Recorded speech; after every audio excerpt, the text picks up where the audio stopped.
am at very least 20 pulls away.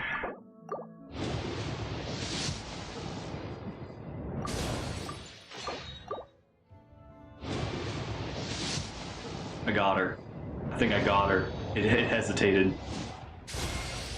I hate self-introductions. If you're supposed to know me, you'll get to know me naturally. And if you're not, why waste the time and energy? But naturally? Very well. For the sake of etiquette, I'll humor you just this once. Behold, before you stands Marionette, 7th of the Fatui Harbingers. Oh, I love her so much. Huh? We received an invitation? Judging by the envelope. Oh, it must be from Sandrone. Looks like we've been invited to a tea party. Paimon can't wait. Come on, let's go. Paimon. Wait, hang on. No, this is. Guys, I think I may have kind of conflicted my my story because Sendra's dead. So I think I'm just gonna go ahead and go into the story.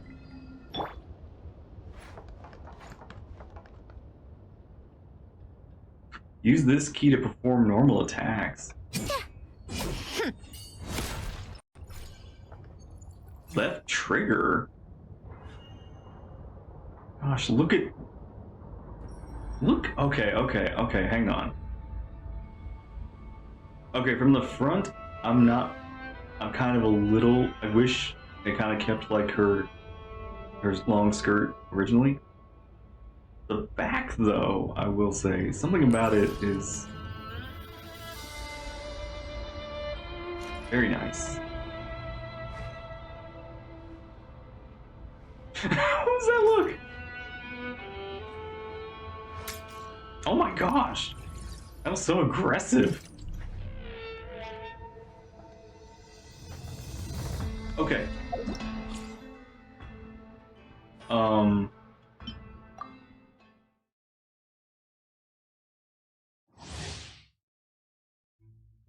Sandrone is a cryo damage dealer who enables teammates with stellar conduct reactions. Stellar conduct reactions. Oh, are these different? Oh. When the party is... Superconduct reactions will trigger by party members will stellar conduct reactions. Starlight Prism. All characters inside the Polestar field will receive, cryo and electro damage bonus when opponents within the field are hit by cryo and electro damage. Will store the further. Additionally, opponents will also have their physical resistance reduced. Okay, good, okay. I was gonna say you can't superconduct and not buff physical. Come on. During charge attacks, Sandrone will summon mechanism. Baggio? Bombard opponents. Outside of the charge attack. Interesting. Sandrone unleashes her elemental skills. She will board her tea party tactical assault. Okay, you know what?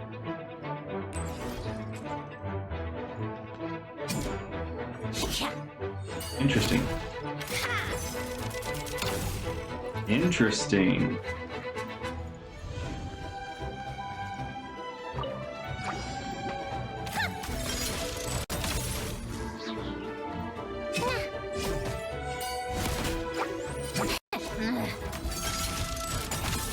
So it's almost like Duvalette, now that I think about it. I was like, why does this feel familiar?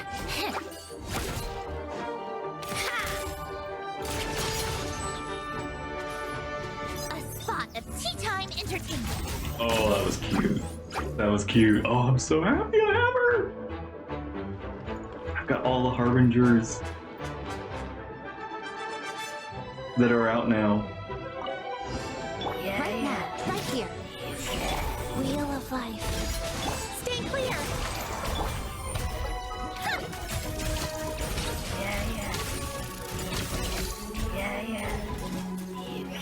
Let's test my hypothesis. Cha.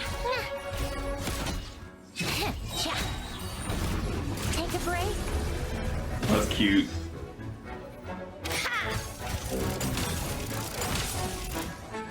Come on, keep up.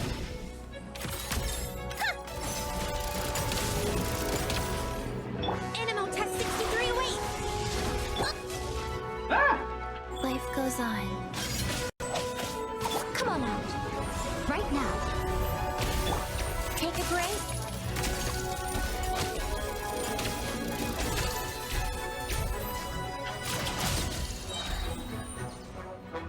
A spot of tea time entertainment. Ha! Interesting, interesting. I'm very curious about her now. Alright. Okay. That is enough of that, because I think we need to see, this only happened because I pulled her, I believe. Which is a very interesting thing. I don't remember if I don't remember if I feel like I shouldn't even have her on field yet. I need to see how she comes back. Okay. And we need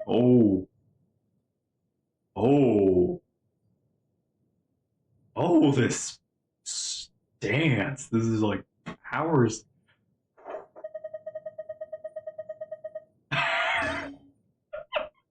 I still can't believe it. Like, of all the characters for me to go, like, of all the harbingers that I thought I was going to, like, be one of my favorites, I'm not gonna lie, sandrone was pretty low on that list.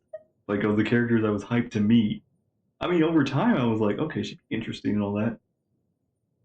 But after that first meeting with her, meeting her in the Catherine thing, that was the moment I realized, oh, she's different. She's literally built different.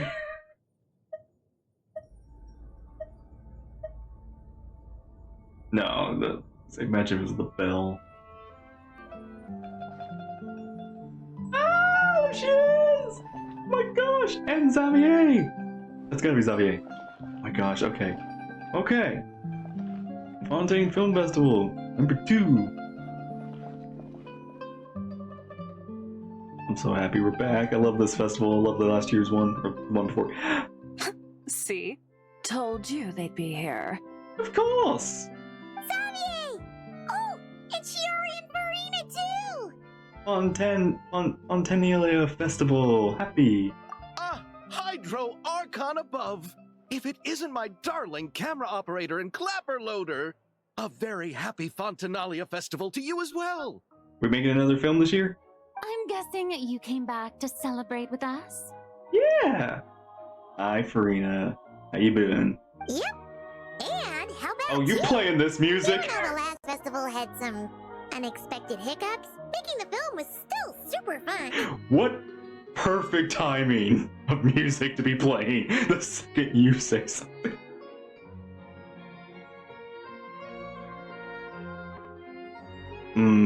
I still love it though. Since you're all here together like this, you must be planning on entering the competition, right? Of course! A celebration of the entertainment industry. No one who's anyone would choose to sit this one out. It only happens once a year, after all. I love that laugh too. Fontaine Fashion Week might be more my speed, but the film festival brings in a lot of orders and booths spread and recognition, so I wasn't going to miss out either. A few new awards have been added this year, too. Best Director, Best Costume Design, oh, and Best Camera Operation. Ooh, sounds like we've got work to do. Come on, tell us! What's Musketeer Pictures film gonna be about? Oh, about that. Oh, yeah. The last time we did a Musketeers thing, that was a very, yeah, it was weird. What's wrong, Xavier? What's with that look? Oh, man. You weren't scammed by some shady investor again, were you? No. Even I'm not naive enough to fall for something like that again. I appreciate that. Besides, thanks to the fine people here, Musketeer Pictures has more than enough funds to shoot without investors. Oh, sweet. Oh, and I just noticed the posters have like all the little, I don't know what they're called anymore now that I think about it. It's like the award, like, things. It's like, hey, they won best in this, best in that, best in this, yeah. And yet problems persist. Yeah. Huh? What do you mean? Okay, what's it this time? Well, we were planning to replicate our past success and shoot a film based on a popular novel. A new one? But as we were holding auditions for the female lead earlier today, a striking young mademoiselle wandered in by accident. Her disposition was simply ethereal, the look in her eyes somewhat melancholic. Oh, I wish you could have been there. The awe I felt can scarcely be put to words. Are they talking about who I think they're talking about? Made quite an impression. Oh, is that the Furina Award? You had to be there, friend. No matter where she stood, it was as if her surroundings, even the air itself, turned into the perfect shot. Guess you found your lead actress then? No, quite the opposite. My script is entirely unworthy of her. I'm sure it's not that bad, but wait. Wait, hang on. What is the problem? I fear it is. Nevertheless, I couldn't help but approach the mademoiselle to ask about her background and what brought her to Fontaine. What did she say? Sadly, she said her best friend was gone. After returning to her own homeland not too long ago, she decided to visit where her friend was from to remember them better. Oh? Oh, no wonder she looked sad. Yes, but that's when it struck me. Why not cast her as the lead in a film centered around her search for this old friend? So almost like a documentary. Huh? You're gonna rewrite the whole script? But is there even enough time? Isn't the prep work super complicated? We might not finish. Think about the difficulties we faced with the two musketeers. We had to start from scratch back then, too. I'd say we're ahead of the game this time. I like your confidence. Guess so, but... Don't worry, Paimon. Shiori and I have evaluated the proposal, and we support Xavier's decision. And if you two are supporting it, then it must be worthwhile. I won't really need to start on the costumes until the cast is finalized, so it's not too much extra work for me. Oh, fair mademoiselles. How can I ever thank you? Finishing the script would be a start. Okay, dang. Yeah, you better get on that, Xavier. You know, compared to a commercial popcorn flick, I do prefer the idea of shooting a more artistic film. One that leaves a profound and lingering impact in the hearts of the audience. I agree. True trendsetters are the people who dare to go against the grain. You gonna try and win another Furina Award, Furina? Well, leave it to Director Furina to have a vision. Honestly, though, the artistic passion of everyone at Musketeer Pictures is inspiring. Anyway, now that we've heard so much about this lead actress, Paimon's gotta know who it is! She's right behind me. Oh! That is not who I thought it was. Columbina! What are you doing here? Columbina! Hello. I was just walking past when I heard you talking about me, so I came over. Okay, now it makes sense. Okay, now I was slightly confused a little bit, but now with who it is, it makes more sense. The context makes more sense. Huh? You know Miss Columbina? Hello, Hydro God. Meet Moon God. Of course! Wait a second. Does this mean Columbina is the actress who inspired the whole rewrite? Xavier's reaction seems a lot more reasonable now. Quite a few things are starting to make sense, exactly. Also, you're wearing your little, mask. Yeah. Hmm. Wait, so did you make the trip by yourself, Columbina? Yes. I mentioned how I wanted to visit other nations once things settled down in nod-krai, remember? Yeah, a little bit. Wow. I'm so glad to see you, honestly, I'm kind of glad to see like somebody in just you. I didn't expect you to be like traveling abroad for a while. So I went to the curatorium to ask Never for advice. She told me about the film festival in Fontaine and said it might be fun to visit. Oh, it's a hoot.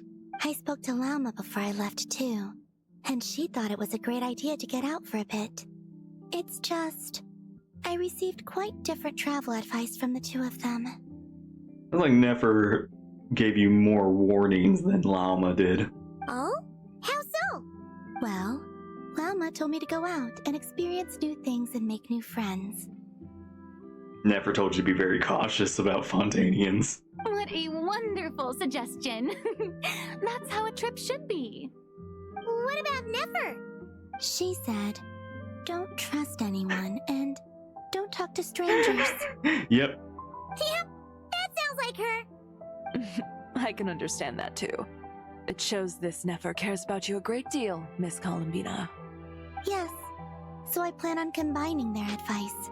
All I need to do is turn strangers into friends, and then I can talk to them. Yeah, actually, that is a good idea. And I will say, like, you're a goddess. Moon goddess. Full-on trilunar moon goddess. Harbinger of the Fatui. I don't think we need to worry about you wandering alone. Huh. That kinda makes sense, but also not. It's endearing. Hey, Chiori. Oh, look who's back. Jenny! Happy Fontinalia Festival, you two. Hey! Looks like we have a superstar in our midst. Oh, that's Hello, right. Nod-krai, You're big shot. you're the actress in the last one. Ha ha, very funny. That was a new animation. Just okay, I like that. Oh no. All settled then? Oh no. Oh no. Oh no. She's she's read that as a friendly gesture. She's going to she might use her full force. Yep, the Duke gave his blessing, and I cleared it with the Udex. During the festival, inmates with good behavior will get a chance to spend some time on the outside. All right, nice. That's nice of him. Hey, Under the stringent supervision of the Special Patrol, of course. Rio the Sleigh. Hey, my boy. It's good to see you again. Risley! It's been a while! Happy Fontinalia Festival! Does that mean Veronique and her brother will be at the festival? Oh. Oh. Yeah. During a specific window of time, sure. Doesn't hurt to give the inmates something to look forward to. A little sun'll do some good, I think. This is a friend from your travels, I'm guessing. I thought I heard something along those lines. Right! We should make some introductions, huh? Chevros, Risley, this is Columbina, the friend we met in nod-krai. Yep. Welcome to That's all she Fontaine, is. Miss Columbina. I bet the weather's been quite an adjustment. Yeah.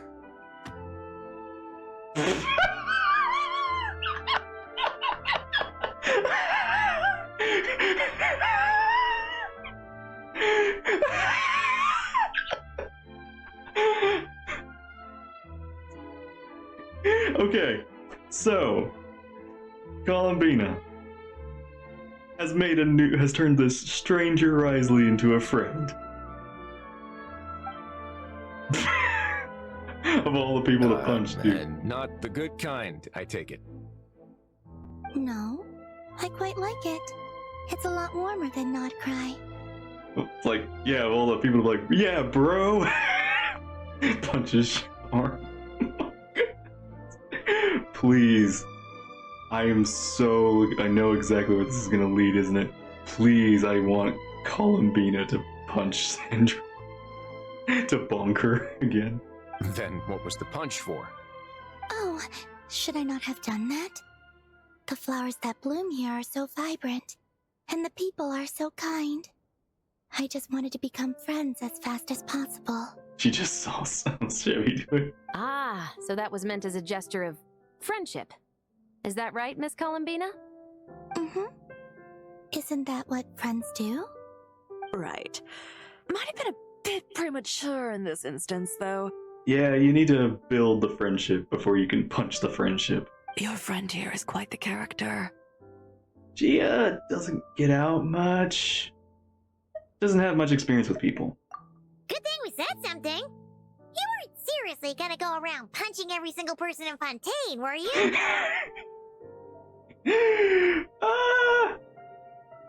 Not every. Oh man. No. That would have been a Just the ones I massacre. wanted to be friends with. That's not... what Paimon's trying to say is, maybe keep the punches to a minimum until after you're friends with someone. If you say so. Punch Paimon. You're quite Oh, the no. character, Miss Columbina. So, are we friends? Of course. Any friend of the Traveler is a friend of mine. Aw. Yeah. Yeah. Stop, it's adorable. Oof. Did you just punch it too? What is happening? What is this? When it comes to friends, you sure know how to pick 'em. Oh, come on, Risley. I know you've taken harder punches than us. Well, okay, never mind. I take that back. I am a whatever I am, and who has battled gods, and here's a trilunar moon goddess. So you know what? Maybe we do punch a little harder. So Miss Columbina is the lead actress I've been hearing so much about. The whole thing about her aura is starting to make more sense. You gonna be part of the film this time too, Shivers? That was the plan. But now that Mr. Xavier has changed the direction, I don't think I'm in quite as many scenes. Ah, okay. It's all for the best, though. Fair enough, though. You got a different crew asked me job. to help consult on some of their musket work. Oh, sounds like our trusty musketeer is as popular as ever. Chevy, or not Chevy, Chiori, why are you being so, like, sassy and smug or something? I don't know, you're just being like, that was a little like, what's on your well, I guess you are like, you're friends with Chevy, who can deal with crime, so you get to throw your own punches. I'm just going where I'm needed. I'm more than willing to help with whatever this production needs as well. God, I love the Fontaine people here. Like, I love their interactions so much.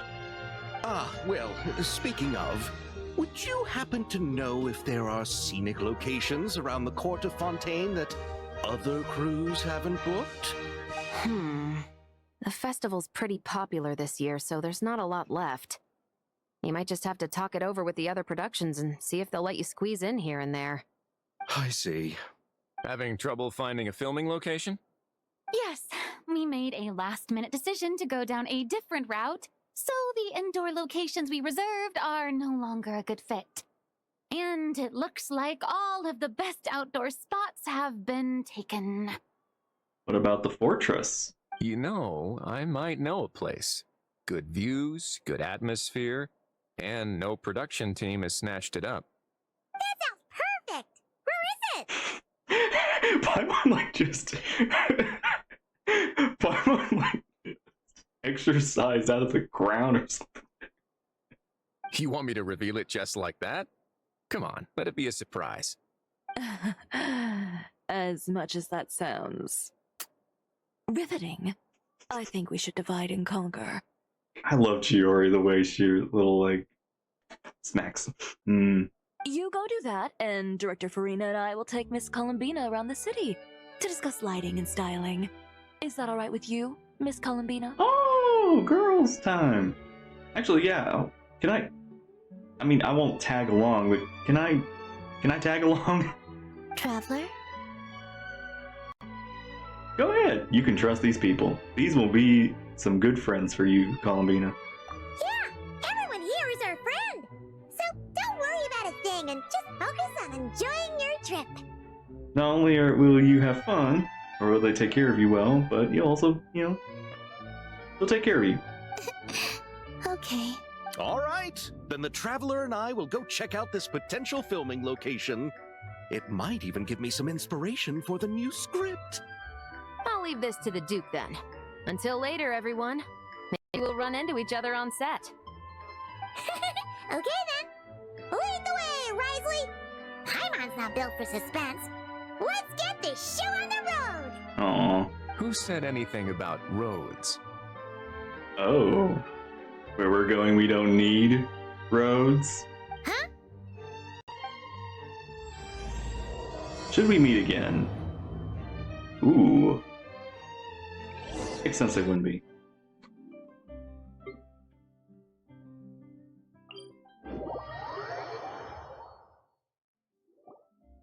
No way! You brought the winglet up to the surface? That's what we named it? The Winglet? It'd make quite the grand backdrop for a film, don't you think? I'm not gonna lie, I'm so happy that we got this boat at long last. I mean, I literally thought this boat was gonna be like something, after Fontaine. I can't believe it's like taken so long, but here it is at long last. Paimon's more focused on the fact that this thing is supposed to be underwater, inside the fortress of Millipede. Yeah, why was it? It's kind of funny that the whole time it was like this kind of rescue ship, and now it's just at the bottom. Like, what was it doing down there? True. And keeping up with the maintenance on a vessel this big is a lot of work. It takes a crazy amount of manpower just to keep it up and running. It also doesn't even feel like a submarine. It feels like it should be a boat, Oh, a ship. Paimon kind of thought it just sat there until you needed it. I wish it were that simple. The truth is the maintenance costs on this thing are substantial. So we decided to rent it out during the festival to earn some extra mora. Oh, Besides, inmates are the ones who keep it in good shape. Seeing the fruits of their labor put to use is a good form of social rehabilitation for them. You really thought this through. what do you think, Xavier? What you think, Xavier? Is this a good place to shoot? Ah, I've got it! Good messieurs and mademoiselles, I've got it! Gonna take that as a yes. I agree. The beginning is the hardest part, and the opening of this film has been eluding me, but now I know just how it should start. Glad to hear it. Thanks for bringing us here, Risley. Don't thank me just yet. This isn't quite a done deal. Huh? Not a done deal as in someone already rented it out? You said no other production teams had snatched it up. This person isn't affiliated with a production team. The rental fee was high enough to scare off plenty of other film crews, but she didn't blink.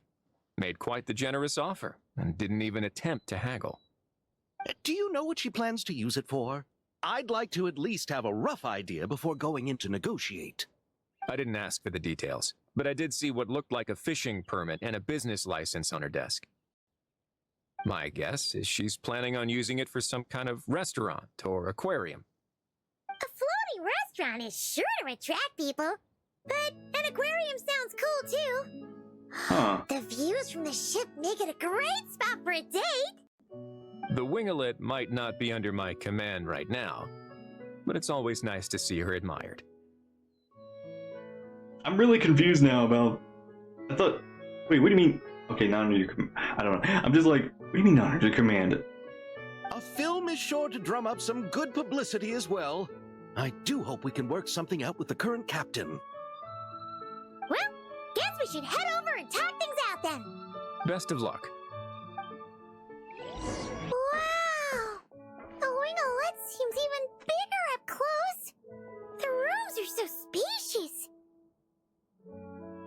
playing our Citizen Kreutz. Wonder who rented it out. Hello? Anyone there? Guess not. Perhaps the captain had business to attend to elsewhere. Why rent such a massive boat just to have it sit here? Without even leaving so much as a note? Let's try again. Anyone there? Hello? Seriously? Right now? What is it gonna take to get some decent sleep around here? Is a nap too much to ask for? What Ugh. are you doing out here renting a ship? Sorry, the aquarium's closed for the... Huh? Oh my god! Oh, she looks so cute too. Hi. See Lolly? We're just running into all kinds of friends. Traveler! Paimon! Hold on. But, oh, she's gonna go get dressed. Also, those are new animations. I love how new, like, I think they're getting more free with their, animating cutscenes. Oh, this is just great! How am I gonna go out dressed like this? Oh, what happened to my regular clothes?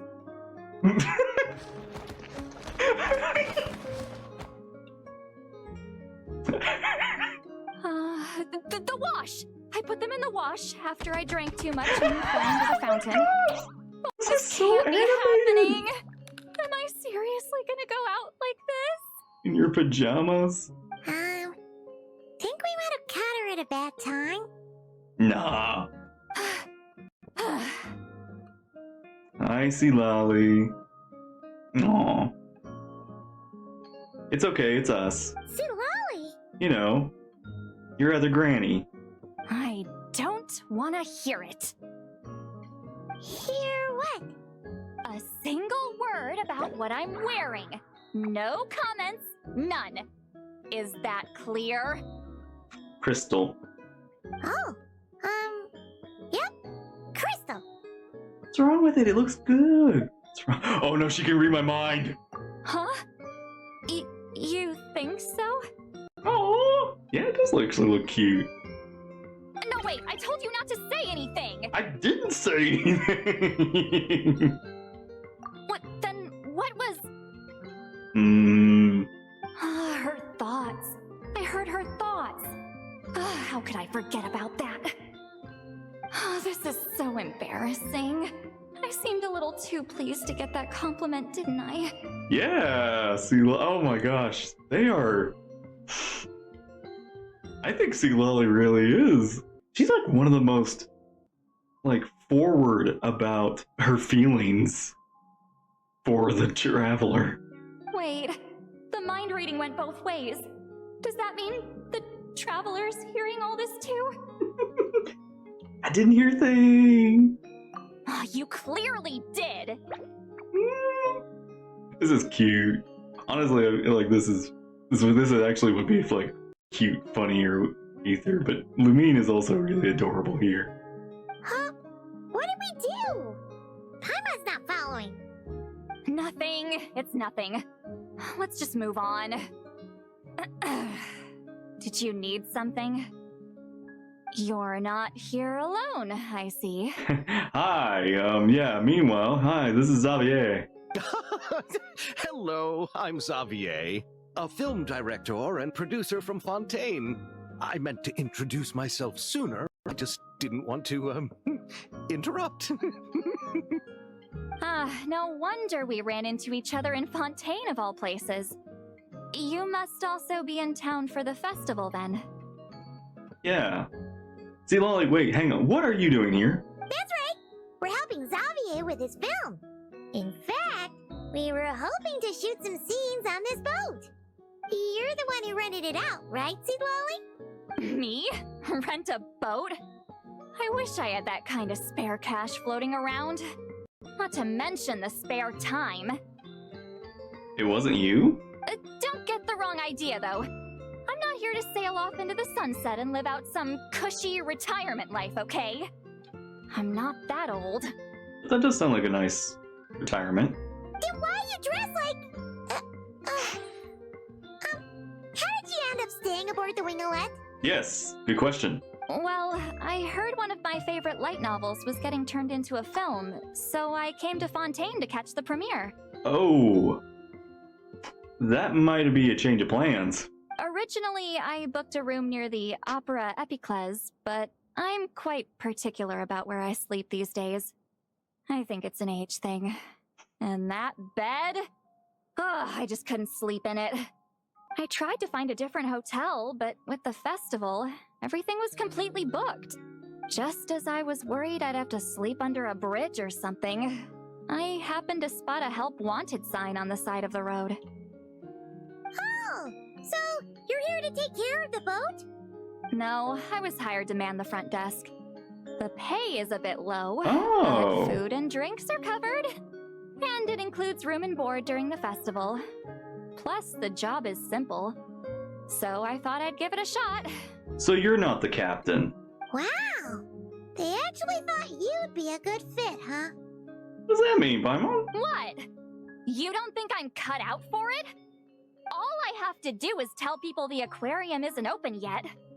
Other than that, I'm free to do whatever I want. It's a pretty sweet gig. Are her tattoos missing or rearranged? Because I noticed, like, in her original outfit, there was, like, tattoos on, like, her collar. But those don't appear to be on this skin. Or are they just covered by her collar? That's all? For some reason, I thought the tattoos were, like, permanent. I guess it's technically, face paint. Yeah, I was also kinda shocked. But it's not a lie. Head downstairs and see for yourselves. There's nothing but empty tanks. Not a marine animal in sight. Did your boss mention anything about being open to film crews using this space? Our production was hoping to film on the deck for a few scenes.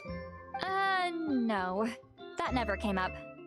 You could just ask her. Oh, she's around? What kind of person is she? We should know what we're heading into. She's nice enough, I suppose. Pretty reasonable, too. Even offered for me to move to a bigger cabin if I was too cramped. Back at the Masters of the Nightwind, I'm used to being the one giving orders. But working under her doesn't feel like being bossed around. She seems to respect what I think. Wow, she sounds like a great boss. She did tell me she'd rather not be disturbed, though. She's been working on an important project, so I'd keep it brief. Got it. Thanks for the heads up. All right, the captain's quarters are this way. I can take... Wait. But I'm wearing... whatever. I doubt she'll care. Just follow me. Miss Guillotin?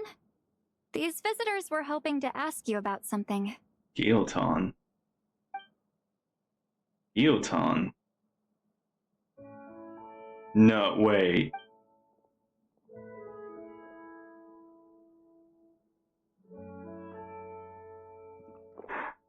I thought I said to limit the interruptions. Hey.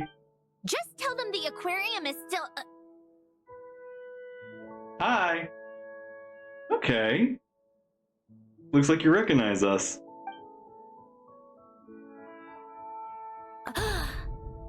Oh. Oh, her eyes. Oh, they're gears. Yeah. Sandrone, you're here? Hi. You're alive. Huh? You know each other? Yeah. Are you okay, Sandrone? You still remember us? Everyone was so upset after what happened. We all missed you so much. Okay, explain. Definitely seems like you recognize us, so this is the same Sandy, right? Miss seat, Lolly. Why don't you escort this gentleman to the reception area for a cup of tea? I have something to discuss with these two in private. Ah, I see. Right this way, Mr. Xavier. Okay. Sandrone? I really can't go anywhere without running into you two, can I? Uh-huh. Are you okay? During the battle, your core, it was... Destroyed by that bastard Dottore. That's right. But as you can see, I'm fine now. No major issues. Or at least, there shouldn't be. Care to tell me how, why, and what's your deal? Oh, what a relief! I'm happy you're alive. Why didn't you tell us sooner? Or come back to see your friends? Now that I have the chance, I just want to say... Thank you for saving me. Huh? Don't get the wrong idea. I only saved you so we could complete that formula and defeat Dottore once and for all. Even if he did crawl back from the grave to make us all miserable again. Oh, yeah, you heard about that? That doesn't matter. You're still a hero. All right. But it wasn't just me. All I did was lend my brilliant mind to the cause and take care of one part of the plan. Although, I'm not denying it would have fallen apart without me. You got that right. You're amazing. But how did you go from a... Yes. Please, just give me the answer. From a lifeless pile of scrap to looking like this? Well, my mom was trying to put it a bit more gently, but... Yeah. I'm guessing you had a backup plan? And that when you had your body brought back here? Where do I even start?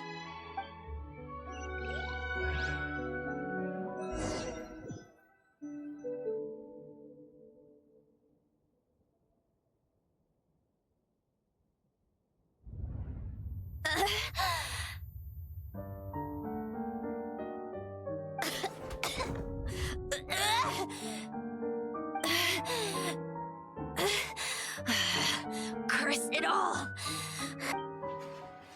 Is this... Where am I? Okay, I guess this is when you got back to Fontaine. Did we do it? How much time has passed? I'm not in one of that lunatic's experimental labs, am I? Wait, Fontanian decor. Books from the Research Institute.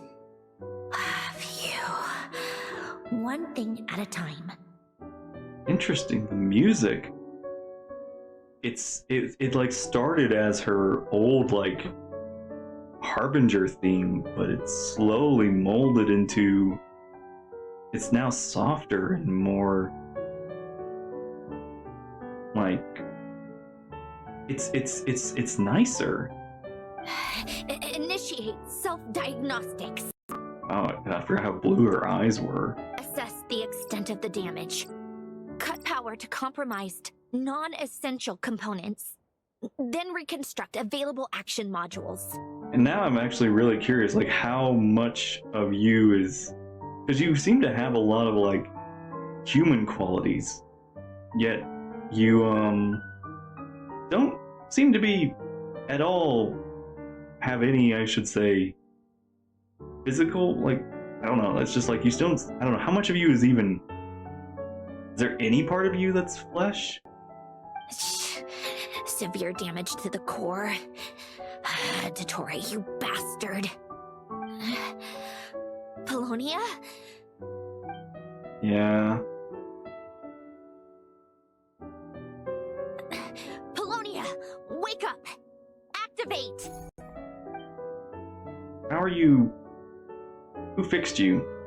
Mm, What is happening? You're in even worse shape than me. Internal gears and energy circuits are barely intact. Extreme damage to the core, just like me. Rebooting is off the table. Even if I could repair the damage, I don't know if... You used up all your critical energy in those final moments, didn't you? To protect the core of that guy in the hat, and the numerological array. Wait, the array. Yes! The prototype is still here. But can I even run it in this state? Whatever. I have to try. I just need to confirm one thing. Activate the numerological array. Connect the computing core to my body. Just like I thought. It needs too much computing power.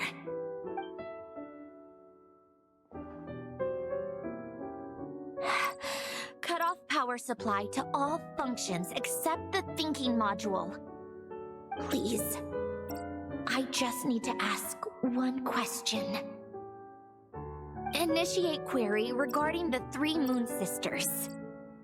How many living moon goddesses are there in possession of the Trilunar Authority? Oh, that's right. That's right. That's right. She didn't see Columbina return. 1. It worked. You did it, Columbina. You made it back. But how did I survive? Yeah, okay. What? How? The self-diagnostics showed damage severe enough to shut me down for good. What triggered the reboot?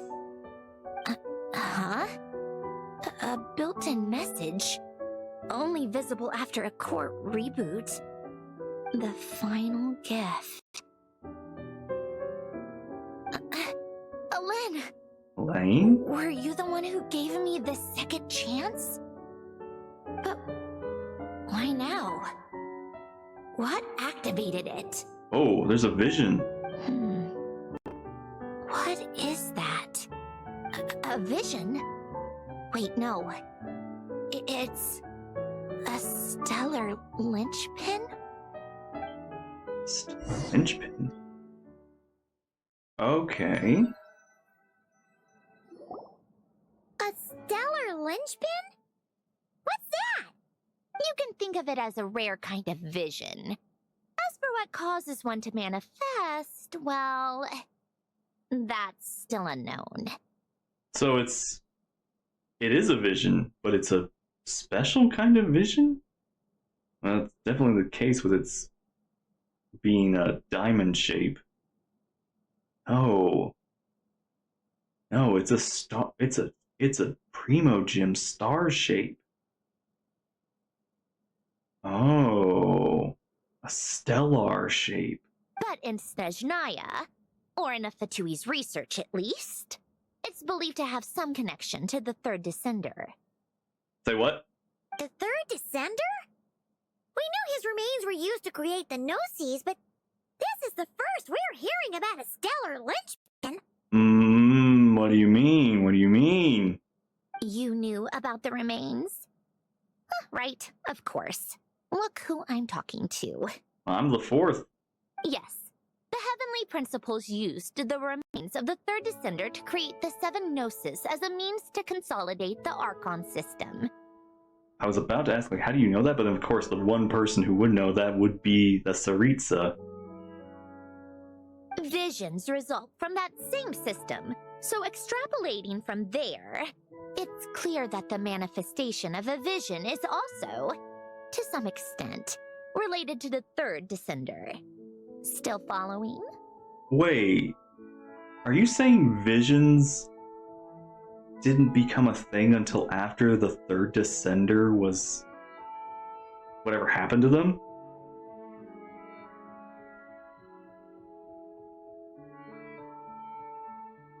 Wait, then... I mean, the Gnosis kind of makes sense, but the... But the visions? For those that wield them, visions serve as a means to channel elemental power. The same is true of stellar linchpins. The difference is that, when wielding elemental energy, stellar linchpin users often exhibit a unique kind of power that seems to come from beyond to that. Uh-huh. It's believed that when a stellar linchpin manifests, impurities from the remains of the third descender get fixed in place. Hence, the name. Also believed to be the source of the strange power I just mentioned. We've heard that visions can appear when someone has a really strong wish or desire. Stellar linchpins sound kind of similar, so does that mean... Huh? Oh, don't look at me like that. I've never had any grand wishes or aspirations. Just a list of things that drive me up the wall. So if you're asking why this thing appeared, I have no clue. Yet you're wielding it. All I know is that without it, the gift Elen left me, this built-in second chance, never would have triggered. The damage to my core was too severe. Well, that's how you survived. Okay. But thanks to the stellar linchpin's manifestation, it did trigger. And after my core rebooted, I was able to repair the damage to my body. I also managed to import the numerological array, along with some of Polonia's surviving algorithms, into this form. Wait, does that mean Polonia is... Yes. Unfortunately, Polonia is... beyond repair. Oh. Man, I'm actually really what. So we only got to play as Polonia once. And that was when we were just collecting books. I was really looking for... I honestly really wanted to play as Polonia. I even remember had a theory that Sandrone wasn't the Harbinger, it was Polonia, but had the real Harbinger inside them. Oh, we're so sorry to hear that. But you also mentioned something about a final gift? Yes. Elen often spoke to me about wishes and desires when he was alive. I suppose he thought there might come a day when I wished for something, and was willing to sacrifice my own life to fulfill it. So he left me a chance to start over. This gift, you never knew about it? No, never. Elen once said I was his proudest masterpiece. That might sound boastful coming from me, but it's also an undeniable fact. Your eyes are so pretty. I mean, like, again, you were pretty before, but man, you're just... I feel like they definitely, like, upped her details or something. After Elen died, I started studying how Polonia and I worked. Polonia is essentially a computational machine, so it wasn't difficult to figure out the mechanical principles there. But when it came to my own structure, that's when Elen, the Lord Artificer's true greatness, struck me once again. I attempted to imitate it when I created Catherine, but in the end, she turned out to be nothing more than a superficial replica. Oh, so Catherine's are failed replicas of you? What? But his creations go. Catherine is super impressive. We were shocked when we first found out she was a puppet. You might need to update the rebooting feature. No, she's nothing compared to what Elen was able to create. Some of the mechanical principles of my own core are still a complete mystery to me.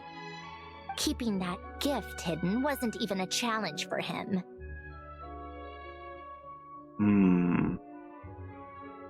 I'm just so fascinated by these gears in your eyes. I love them so much. Just a shame I had to waste it on fighting Dottore.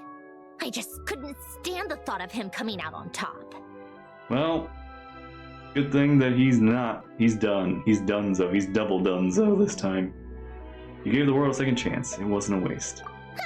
If you put it that way, the world owes me a whole lot then, doesn't it?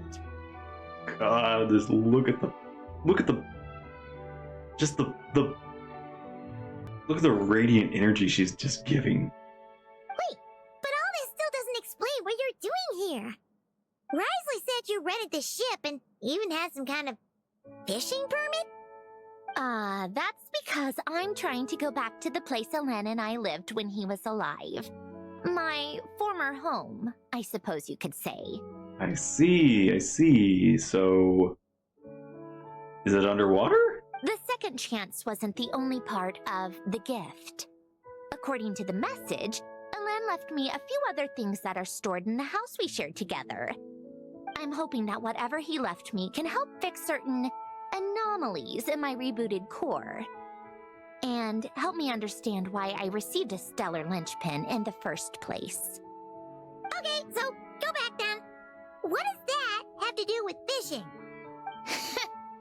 And to think I'm talking to the saviors of Fontaine. Did you forget that the water levels have been rising for centuries? I can't just go back to the place I used to live because now it's underwater. Right. Oh, right.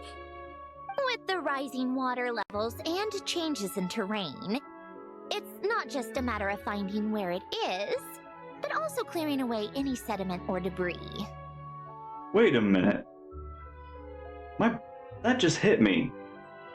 Wait, my brain, oh my gosh, I can't, I mean, again, it's so full of all this detail and information and everything.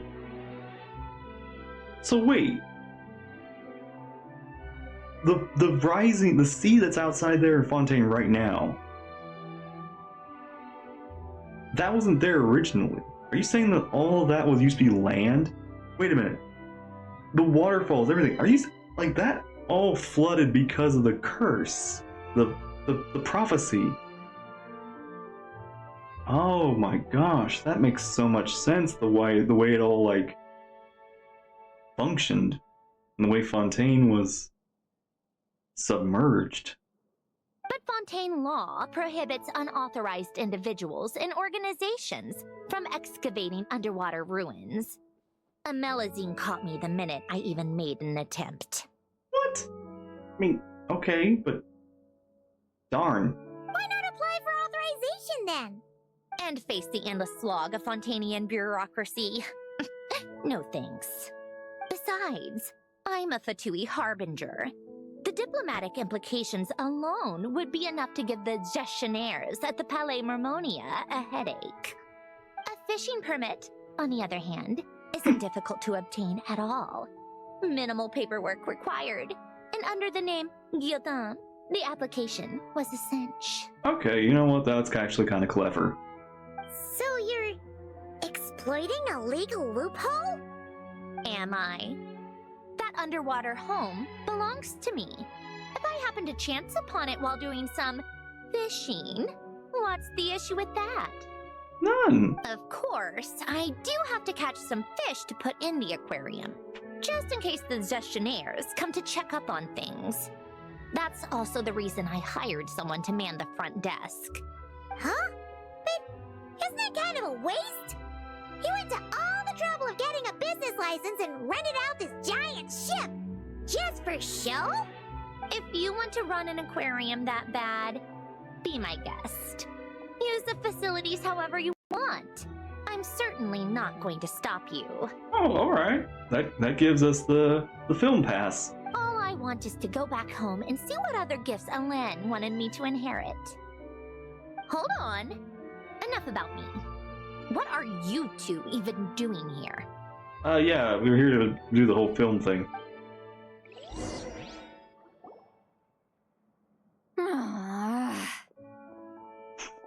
See, Lolly? Seriously? They've been in there forever. Oh no, wait, no, see, Lolly, no. The reaction when they saw each other was strange, Oh to say the no, least. see, They're Lolly. lucky I was nice enough to leave the room and give them some space. Back in the Masters of the Nightwind, I'm the one who gets to kick people out. What is this anime? What is this? Oh my gosh, I'm so excited to see how other people react to this. Oh my gosh, this is cute. I need a GIF. I need a GIF of this. GIF this now, please. I just want to know what they're talking about. Should I cast a little eavesdropping spell? Oh, no, what am I thinking? I'm Granny Eastley, the great shaman of the Masters of the Nightwind. I can't do something like that. But we're not in Natlan. This is just ridiculous. Making me wait out here for so long? Where's their respect for their elders? Gosh, they're so animated now. I love it. Oh, here they are. Were you back there arguing or something? What took you so long? Sorry, it's kind of complicated. The two of you are already acquainted with Miss Guillotin, then? Oh, yep. But don't worry, we got everything sorted. Sandrone agreed to let us shoot on the ship, but it has to be when she's not here. When she's not here? That's right.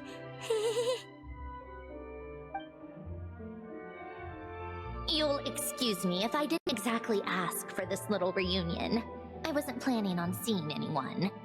Like I said, my core is severely damaged. Even with the gift, there are anomalies that are making things unstable. I don't even know if I can continue to function without issues. So the priority is to fix these anomalies and get answers to my own questions. Then I can see the people that need seeing. Oh, okay. Anyway, just let Sandrone know when you plan to film Xavier, and she'll, steer clear. Don't tell anyone else that Sandrone is here. For a few reasons. I want to see their surprise. I do hope I'm not causing Miss Guillotin too much trouble. No! She just wants to keep a low profile for her own, complicated reasons. She doesn't want anyone else to know she's here. Thank you, okay. Pretty much straight to the point. Alright, all laid out. Understood. I'll be sure to keep that in mind. Oh, and see Lale? Huh? She wants to talk to you. You mean Miss Guillotin? Yeah. Okay, this is a cute shot. This is a really cute shot. What does she want? Oh, please don't let it be about the pajamas. What? The seventh of the Fatui Harbingers? Why are you telling me all this?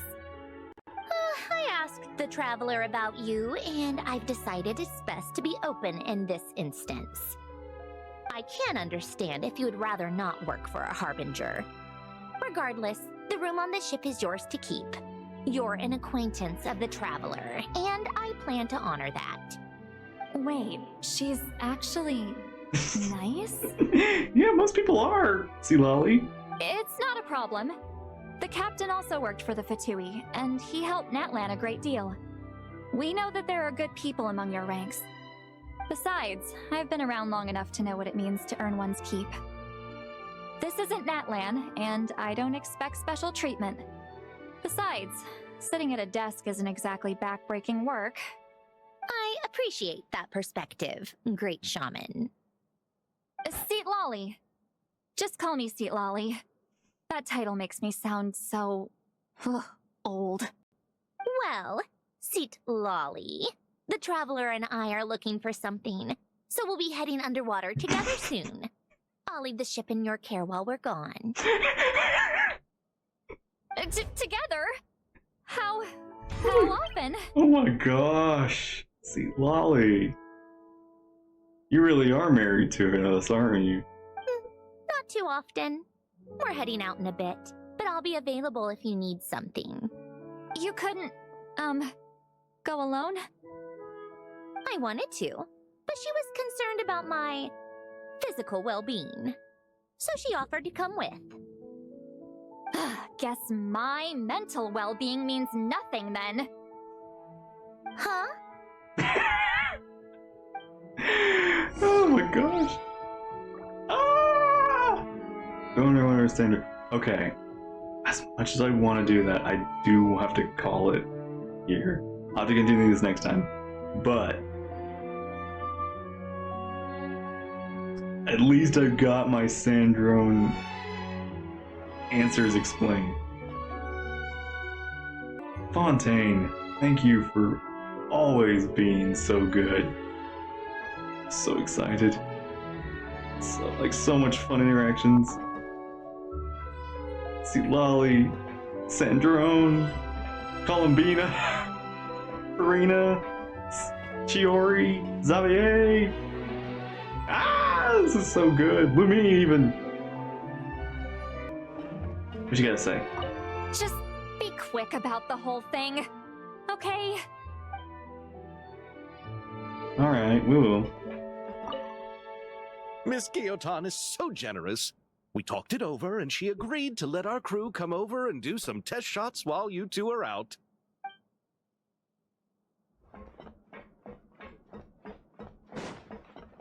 I want to like look at this ship too.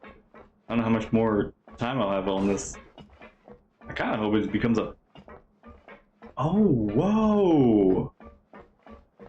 Oh. I mean, I didn't think they were joking about the aquarium, but whoa. Oh! The fish are here!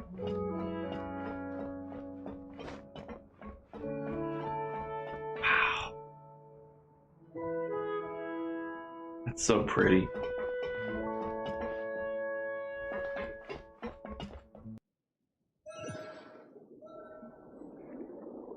Huh. This place has changed a lot. Guess I really have been gone for a long time. Let's look around and see what we can learn. Oh, and don't forget to catch a few to take back. We need to keep up appearances, remember? Poisson isn't too far from here, right? It's all a bit nostalgic, I guess. Back when I lived here, all this was still above water. That's crazy. Makes me kind of want to see what like old Fontaine used to look like. All right. I have a general understanding of the terrain changes and sediment accumulation. We can stop here for now. It's also still weird to me that we can just talk underwater.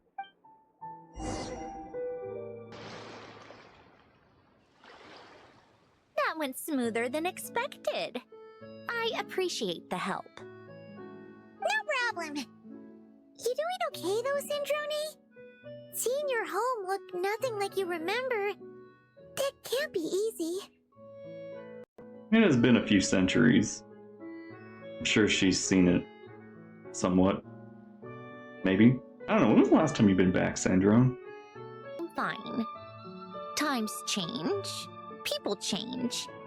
That's the one thing you can actually count on. I made peace with that a long time ago. Yeah, she would have experience with that.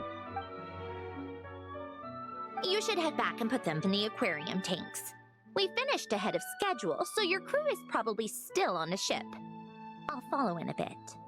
Right. Xavier said he was gonna test out a couple of shots. Sure you don't want to come with us? I'm sure. I want to take another look around on my own. Okay then. Want us to let you know when the filming is done? No need. Columbina relies on Kuvaki to perceive her surroundings. In nod-krai, her senses are heightened because Kuvaki is everywhere. But here, as long as she doesn't activate her abilities, her range of perception should be equivalent to an average person's line of sight. I figured that out back in Snezhnaya. Oh. That's oddly specific. Yeah. I have hiding from her down to a science. So, what? Things might be a bit different now that she's merged with the Moon Sisters, but I doubt there's been a drastic change.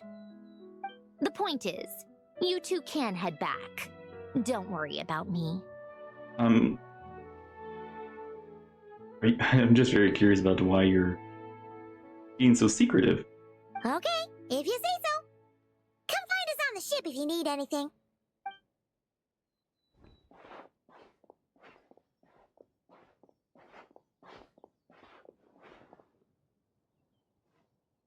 What did you leave for me, Alen? Did you know I would come back? Or did you make it so I would have to?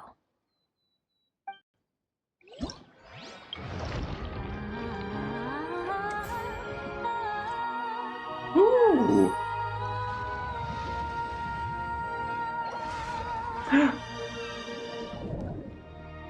Paimon's fishing. Oh. Debut. Sandra seems to be looking for us. Oh, okay, so these are the games. Traveler, Paimon, it's been such a long time. How you doing, Fremy? Fremini! Why are you wearing your diving helmet? Just come out of the water? Mm-hmm. Things down there have been a bit hectic lately. Really? There are so many more divers right now, all in a frenzy to salvage sunken cargo. All I can do is try my best to lend a hand. The sooner we finish cleaning up, the sooner these extra divers can go back to their day jobs, and the sooner the seas can go back to their usual peace and quiet. Is it all the stuff from the flood? I see. It must be really hard for you to adapt to all the commotion, huh? Thanks for your concern, Paimon. It's not all that bad, though. I've actually made a few extra finds. Things like unclaimed jewelry and antiques. Father said that if I salvage any pretty or valuable things, I should bring them here. She said you'd be able to find a use for them. I like that, just like, send them to the Traveler. They'll know what to do. Huh. Arlecchino sure is thoughtful. If you've got any pretty-looking ornaments that nobody wants anymore, we could use them to decorate the aquarium. Or even better, why don't we go salvaging with you? Are you sure? I wouldn't want to waste your precious time. Your time is more precious than mine. Don't you worry about that. You already said we can keep any ownerless goodies you find. But how can we let you do all the work yourself? Taking the fruits of someone else's labor while we sit here twiddling our thumbs doesn't sit well with Paimon. Besides, finding things yourself is half the fun. In that case, I'll share everything the other divers have told me. Hopefully, that'll help narrow down your search. If you find anything that takes your fancy, feel free to make good use of it. However, some things are wanted by their owners, so if you find one of those, you'll need to return it. Understood. Please stay safe and don't stray into unfamiliar waters. If you run into danger, make sure to surface as quickly as it's safe to do so. Alright.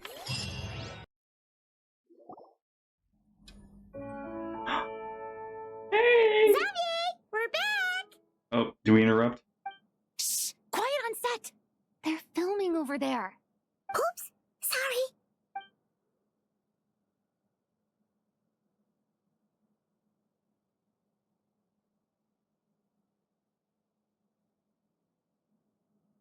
Oh What's your take, Detective? my gosh! Charlotte! Bullet wound to the chest, gunpowder residue on the clothes. The victim must have been shot at close range. Detective, played by Chevres. You think it was someone they knew? Yes. It's possible the suspect arranged for them to meet at this very spot. Oh my gosh, she looks so cute in her outfit. A reasonable deduction. But you're overlooking a crucial clue. Herlock? We're doing a Herlock story? What? The victim's pocket watch is missing. And cut! Hey, Lupine! I think we got it! Good work, everyone! Phew, finally. Acting was nerve-wracking for me when I first tried it too. Just loosen up. You'll get used to it in no time. Chevres! Charlotte! Charlotte! Oh, hello there, you two. You're filming here too? Oh, so Charlotte's crew must have been the one that asked you to help out, huh, Chevres? Yep. They heard about a potential filming location and wanted to come check it out. But when we got here, your crew had already beaten us to it. Luckily, Oh. Xavier and our director, Lupine Pauline, go way back. In the end, we agreed to just share each other's filming locations. Okay. So Lupine, this is Lupine Pauline's film. Considering all the last-minute changes, that's just what Musketeer Pictures needed. For sure! Based off the scene just now, You must be the star of the film, Charlotte. You bet. This detective costume really suits me, don't you think? Yeah, it does. Oh my gosh, it's so cute. I do like your classic outfit, but I like again, it's a costume, so it's kind of, it reminds me of Kirara's other like Puss in Boots outfit. Oh, for sure. You're already right at home lurking in the shadows taking pictures of this and that. Add a notepad and you're practically method. Shiori is just like holding, not holding anything back this time. Thanks, Miss Chiori. Not that she ever does, I but still. appreciate the compliment. That didn't sound much like a compliment to Paimon. So this is a film set? It looks like a very happy place. This must all be quite new to you, Miss Columbina. Oh my gosh, so many characters interacting. Oh man, this is so nice. Yes. I watched a few films with a friend once, but she thought there was no point if I wouldn't open my eyes. So she stopped inviting me. What? I mean, yeah, but Looks like I missed out on a lot. I mean, well, now you get to make up for it. True. But being an actor seems like a tough job. Huh?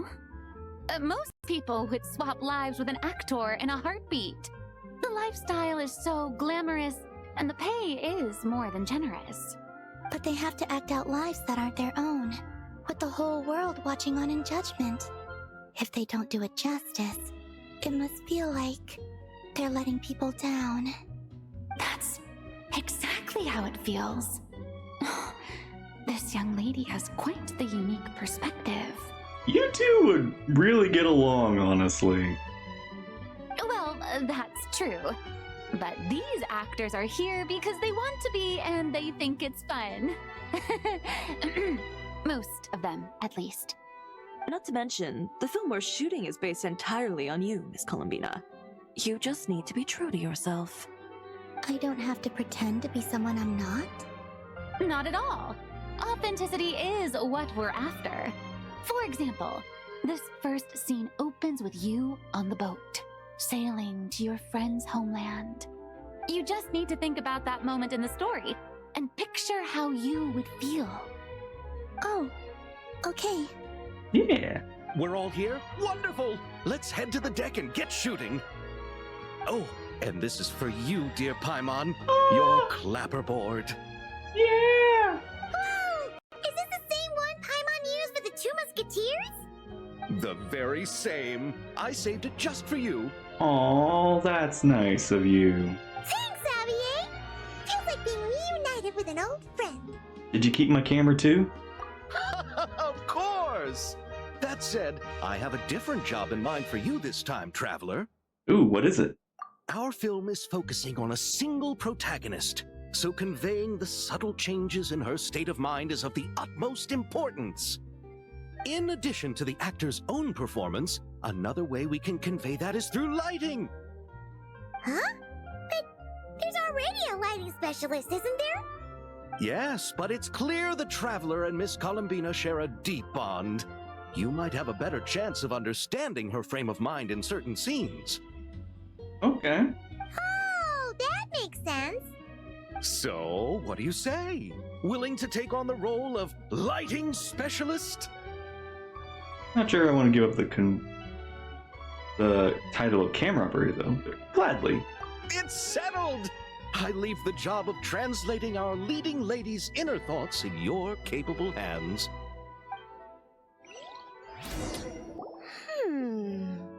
Seeing all the sets in place, things are looking even better than I expected.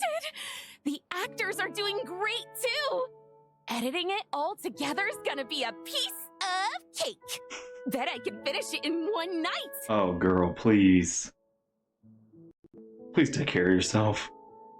I'm Whooping Pauline. Hey, you're back! The timing couldn't be more perfect. If there's one thing you absolutely can't miss, it's the Fontinalia Film Festival. And you're a director this time. That's so cool. It's all thanks to my apprentice, Nanette. she's the one who told me to read Great Detective Herlock in the first place. And then it struck me. This would make a great film. Kind of surprised that there haven't been films before. What about your savings, though? You didn't... Yep, I went all in. Paimon was Oh worried no, you'd say girl. that. Oh, relax. It's different this time. I met director Xavier back during my camera outsourcing days, so I got to know the industry a bit. Okay, well, I don't know. I feel like these films are at least going to be a hit, so I'm sure you'll make your money's back. I know exactly what our film needs and what the fans want to see. So be sure to check it out. I'm confident we've got a winner on our hands. Sounds like it. But we've got some filming chops ourselves. It's definitely still anyone's game. Then may the best film win.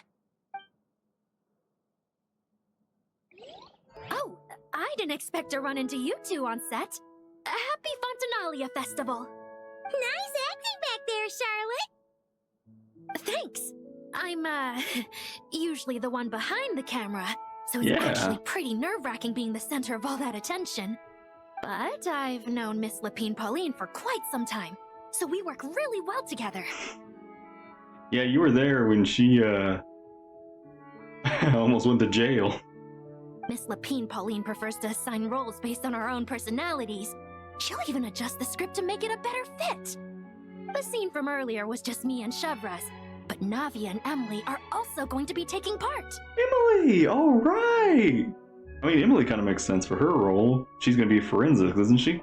Ooh, that's quite the lineup. Your film's leading lady also seems like quite the score. Just on first impressions alone, it's clear she's someone special.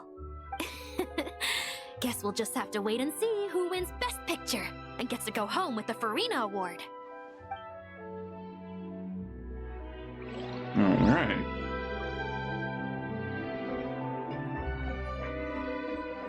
What you doing back here? I want to ask for an autograph so bad, but I can't do it dressed like this. An autograph from who? The cast of Great Detective Herlock. Duh! I came all the way here just for the premiere. But I didn't expect to end up on their film set. My laundry just won't dry. The weather here is too wet. Oh, see Lolly. All right, without any further ado, it's time for production on our film, A Homecoming, to officially begin. Turning it over to you once again, Director Furina. All right. Positions, everyone. Camera operator, clapper loader, get set up. Let me know when lighting is good to go.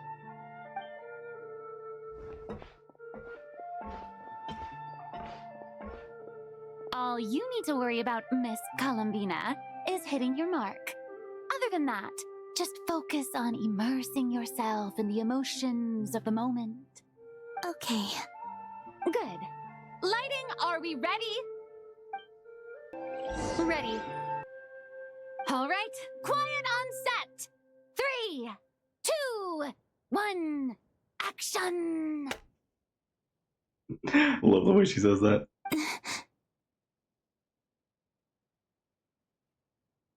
This is her homeland. Oh, you're here. Columbina. Cut! The emotions I'm looking for were definitely there. Let's just try to keep it a bit more natural. Oh, but definitely keep that gesture at the end. I loved how real it felt. You looked genuinely moved. All right, if you're ready, let's go for another take. Miss Columbina? That presence. It kind of felt like... Sandrone? Mmm.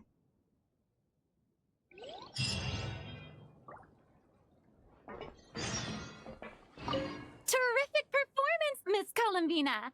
Truly excellent work. Thank you, Director Furina. You really don't mind me not taking off my eye mask? Not at all. Xavier and I already talked it over. The character is based on you, so there's no need to change what you're accustomed to doing. Besides, the mask could become one of the defining traits of our film's leading lady.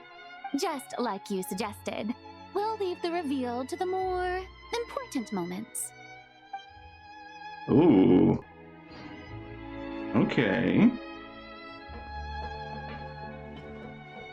Wait until 2 days later. Paimon's having a bunch of fun filling up this aquarium! Look at our little fellas. Since Sandrone doesn't mind, we should definitely catch some more fishies and make this place extra beautiful! Hey, you two. Come over here. Hey. Huh? Is everything alright? Here. This is for you. What is it? It's an underwater mobility device I've been working on. Huh? Wow! It's so kind of you, Sandrone! What is it? It's just a simple mechanical device. I saw the way you were catching fish and... how should I put this? It seemed somewhat... unsophisticated. To be perfectly frank, I found it quite difficult to watch. Wait, can we fish better now? Was it really that bad? It was inefficient, unskilled, and completely and utterly inelegant. I'm sorry we subjugated you to that. No Or need to subjected you to that. apologize. Everyone has their own ways of doing things. But seeing as you plan to keep adding to the aquarium, it might be best if you use this device. The waters of Fontaine are home to more than just harmless ornamental fish. There are plenty of predators who could do you some real harm. This device will not only help you fish, it'll also help you flee. Thank you so much. All right. Oh, and if you're going for a swim, go now. And don't forget to tell me what you think of the device. I can always make more adjustments if you have any feedback. Oh, okay. What was this? Oh. Operation Deep Dive Treasure. Your main objective: defeat and capture real dangerous creatures, as well as look for more precious collectibles and surface within the time given. You can approach more dangerous creatures after stunning them. To do that, simply attack them until their HP is reduced to the minimum. Once they're stunned, capture them and store them in your treasure inventory. Do note that certain powerful creatures marked with a special icon are capable of dealing more damage, so be careful when you're dealing with them. Oh!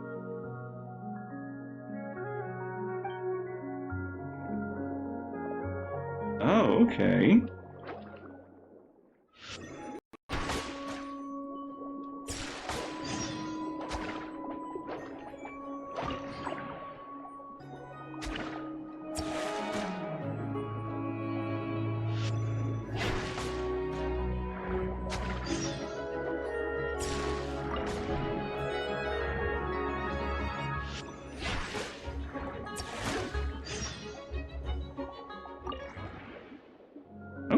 Okay.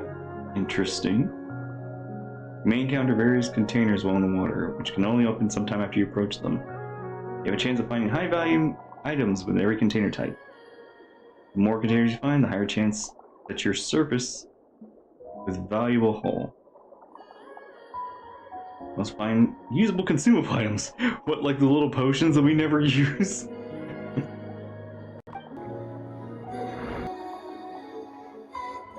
An area with green murky water. Wait there for a certain amount of time. Surface in the operation.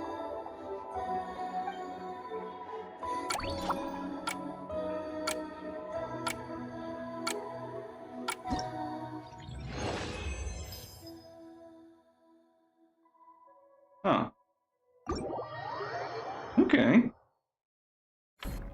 Oh, you've been bringing back so many fish lately. The aquarium is starting to look like a real ocean habitat. We're practically pro fishy fetchers already. You appear to take great pride in your work. You betcha. But behind the sense of accomplishment, there's something else.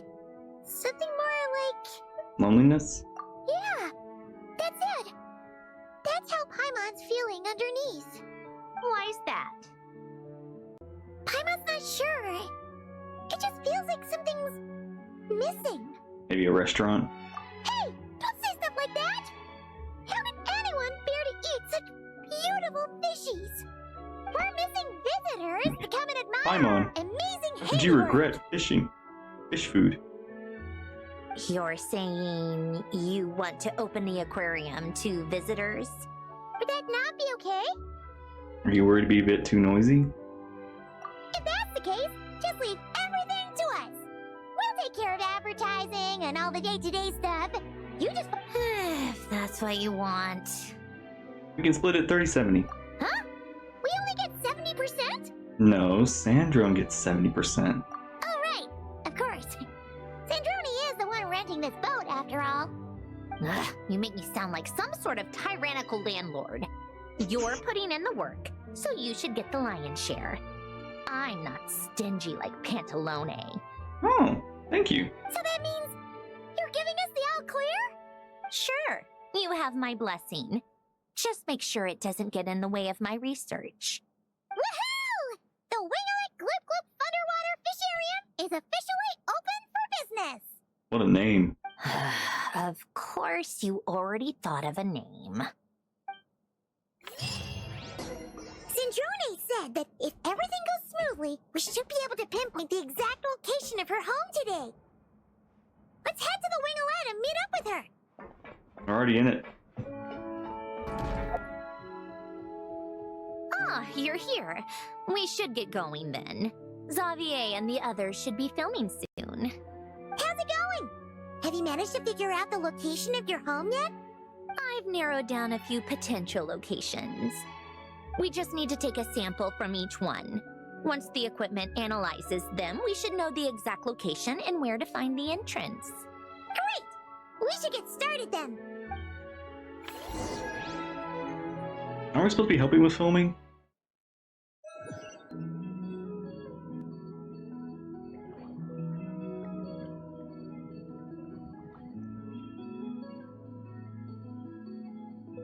All right, let's get a move on. That should do it. Let's head back. The filming should be just about done. We made good time. We might even know the location by the end of the day. Sweet. You sound pretty happy about that. Do I? I suppose I've just had enough of these anomalies I've been dealing with. The sooner I can fix them, the better. Anyway, enough chit-chat. We have work to do. Oh, but let's head in through the side door. I don't want to run into the crew on the deck.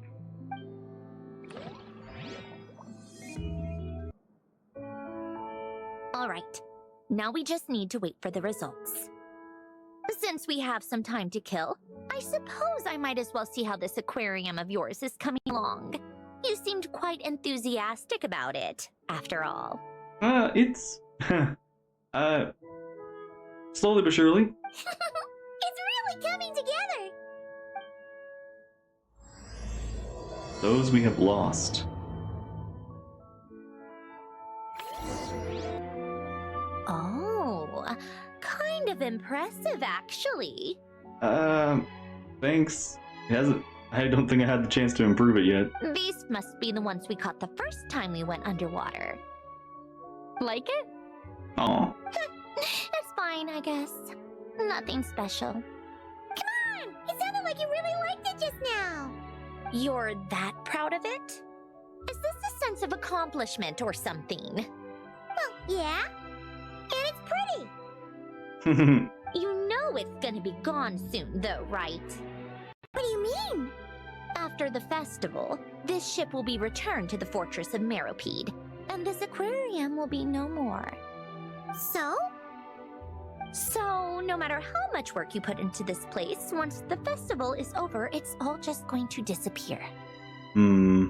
Not making the most of it when we have the chance is an even bigger waste. True. But if you know it's all going to be gone one day, why even bother? Well,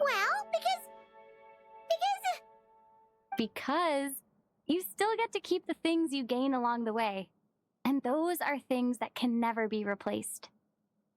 Doesn't that make losing them even harder? well, if you put it like that. But the happy memories we make along the way last forever. You just have to take a more glass half full perspective. Not to mention, everything we do here is going to be on film, so it'll still live on in some shape or form. True. And when you look back on it, only happy memories will come to mind. Exactly. So it's about finding joy in the process itself. Hmm.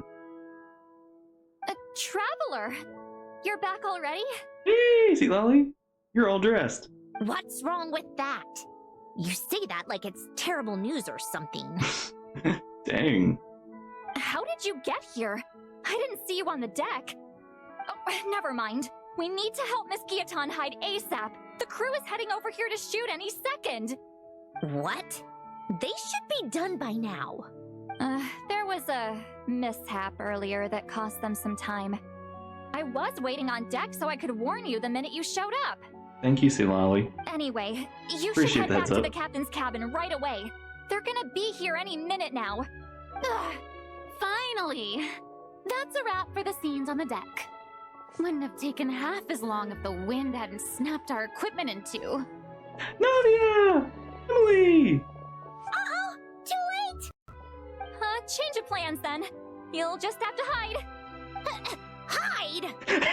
Where exactly am I supposed to do that? In the fish tank?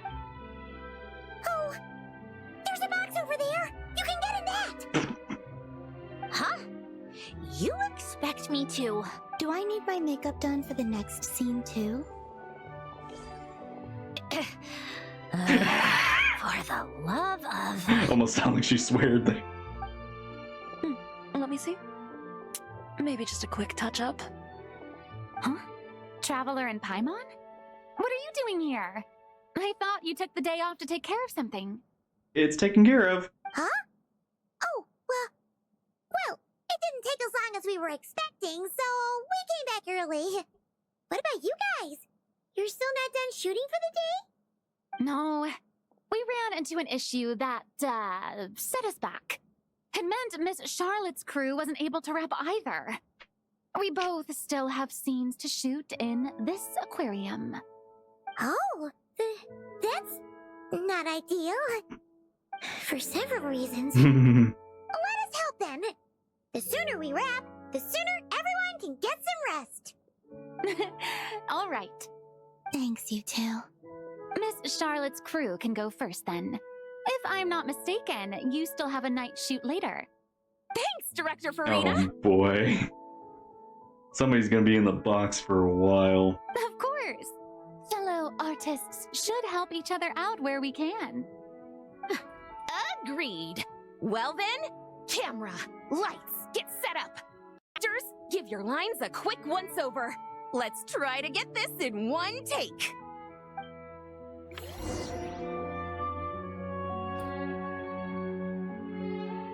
All right, places, everyone! And 3, 2, 1, action! So, the story ends like this. But when Duke Saint Germanus departed, he clearly said that everything was beyond redemption. Gina, played by Navia. Huh? That sounds familiar. Wait, it's from that novel I came across while researching the numerological array. He's only a genius when it comes to mechanics. In everything else, he's just an ordinary person. Oh my god, wait! That is the book we were like... when Polonia was picking up books, that was one of them, wasn't it? Huh? What was that noise? Whatever, I'll just fix it in post. Is she really that loud? Mr. Koba, please don't speak as if I were the accomplice. Not so hard. This box isn't sturdy enough for that. This is why I keep saying, don't put too much trust in Clockwork Mecha. Unlike humans, machines don't have a heart.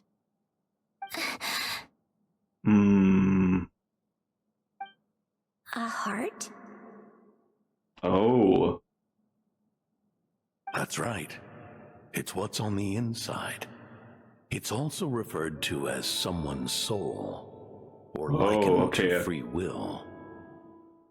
Cut to a flashback. Wow. You can think of it as a person's core, what makes them unique. In general, though, people don't believe machines are capable of having a soul.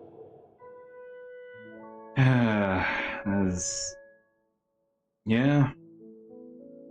It's a tough subject. You said my emotion module was faultless. It is, but that's not quite the same thing. Do you think I have one then? A heart? I don't think so. I know so. The question is, do you recognize it within yourself?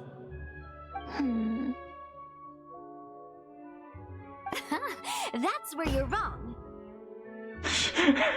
Dang, oh yeah. Being very aggressive here. I can't believe this. Forcing me to hide in a box and listen to this drivel. Me.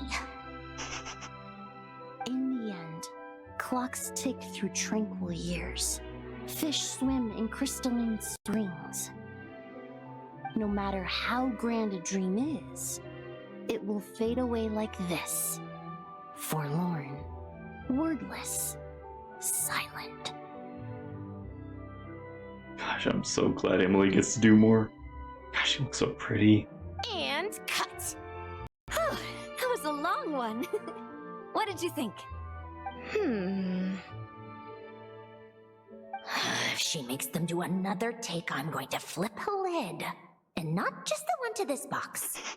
Interesting little cutout here for this. Oh, there were some weird audio things going on, but acting-wise, it was great. It's a keeper. Perfect. That means I can get out of this box. It's our turn. Yeah, it's not. We're not.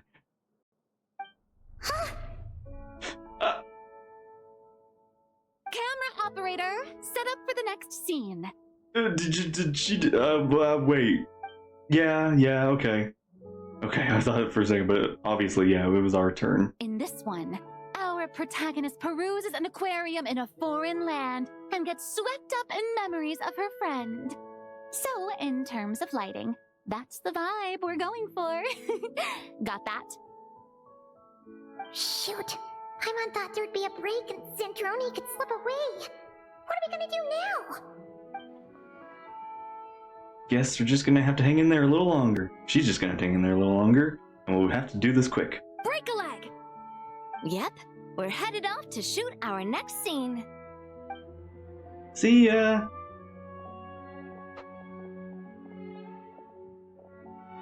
All right, quiet on set.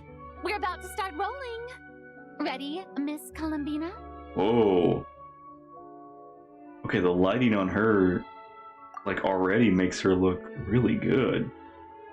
Something about, like, the dark shadows and everything just feels more three-dimensional.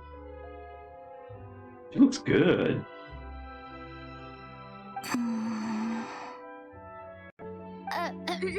Miss Columbina? I think she would like this. We're not filming. Quick, we should roll on this. It doesn't forage with the others, or prey upon its smaller kin. Instead, it remains where it is, cradled in the coral's quiet beauty, as though the raging cyclones above are of no consequence. You'd like crabs. And yet, she still stood before the cyclone in the end. So I think that story has it wrong. She is no different than us. She has a heart. Oh! Oh my gosh, they're just oh. Columbina. I'm so I'm so looking forward to when they see each other again. Ah! No. No. Oh no. Mm. Uh-oh, is she onto us?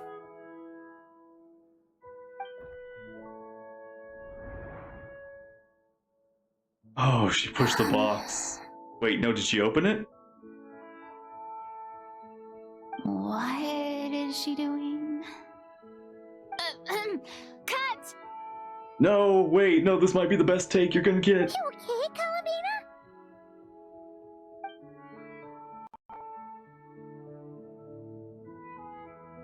Hmm? Oh, yes. I just thought... Why don't we take a short break? It's been a long day of shooting so far. Is it one of those, like, trick boxes? Like you can hide behind the wall behind? That last take was beautifully organic, though. We can use it as is. No need to go again. Thanks, Director Furina. But I'm fine to continue. You're sure? In that case, let's shoot some quick B-roll. Then we can move to our next outdoor scene. I'm so happy Furina gets to be a director.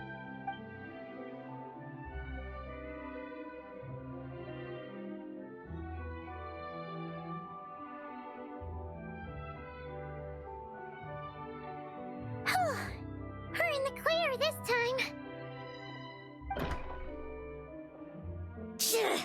Ugh, absolutely suffocating. Were you in the box? It's like hidden compartment? You Oh, okay, Sandrone? wait, you were in the other box? Right as rain. How did we, how did the boxes swap? Come on, let's go check the test results. Or did we swap it, like, earlier? It's time for me to go home. How did that happen? Threw me off there for a second. Okay. Let's go home. Huh? Why does Paimon feel like there's an extra pool here all of a sudden? Danger! Keep away! Oh, what does that mean? It means exactly what it says. Don't fall in the pool. Ah! Sandrone! You made Paimon jump! Yes, with the intention of keeping any curious cats well away. What's so special about this pool? It's full of piranhas. What? Oh, just kidding. Aw. Don't tell me you actually believed that. I mean, I don't see any piranhas. Now that I think about it, I don't think I've ever encountered piranhas. Piranhas would be terrifying. So, no. I learned that a few fish in the aquarium are highly territorial and can get rather aggressive. Don't scare Paimon like that! So, this place is like a special quarantine zone for aggro fishies?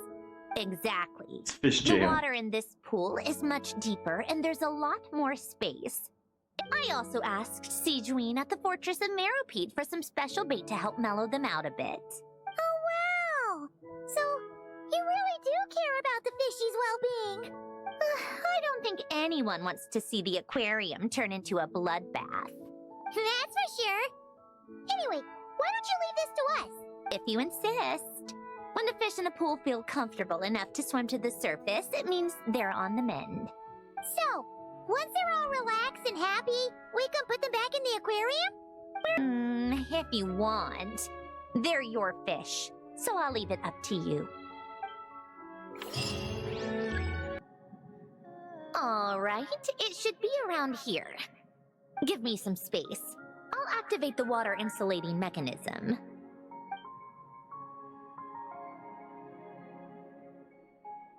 The what?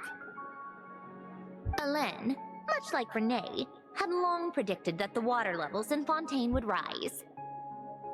Thanks to his expertise in mechanics, he was able to implement a few simple measures to protect our home from flooding. I told him there was no need, that I would just move when the water rose too high. But it would seem he knew a day like this would come. Also, you're not... I don't think the waters would affect you. Well, I mean, they would affect you, but they wouldn't, like, dissolve you. So... yeah, I mean, just... Alright, the silt has been cleared away. Go activate the mechanism for the first sluice gate. That will fill the empty middle chamber with water. Interesting.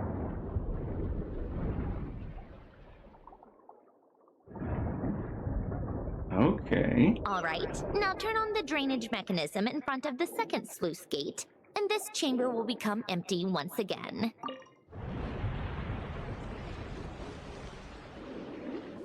Ooh.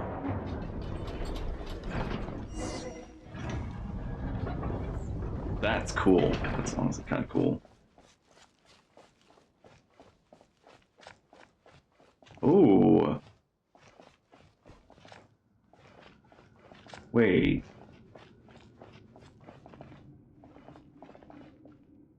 Wow. So, this is where you used to live? It's beautiful! It almost... There's even a garden! it almost looks like that other place, but it... Back when I lived here, it was my job to tend to the potted plants and flower beds. Still going strong even after all this time. Oh. Who would have thought?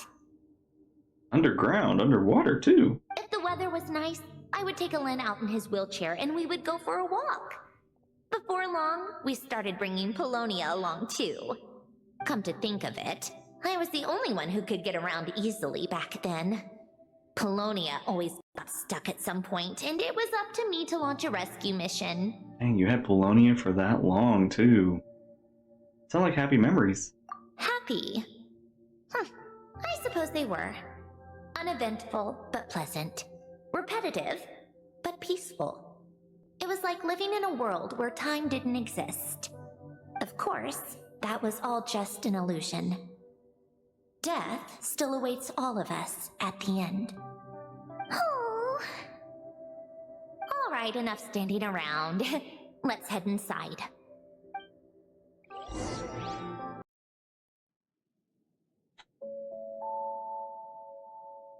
Yep, this place is exactly how I left it. Nothing has changed. Oh, right, Sandrone. I have something to give back to you. What is it? Your notebook. Huh? How did you get... Oh, Arlecchino gave it to you, didn't she? Yeah, that one. And you... read the whole thing. Just so you know, a lot of that was written a long time ago. At that very desk, to be exact. Anyway, since you've already read it, you should just hold on to it. I can always start a new one. Thank you. Well, feel free to look around. I'm going to start looking for the gift Alen mentioned. Oh, but be careful with the stuff around here. I'm not saying you can't touch anything. Just try not to choke on the dust. Understood.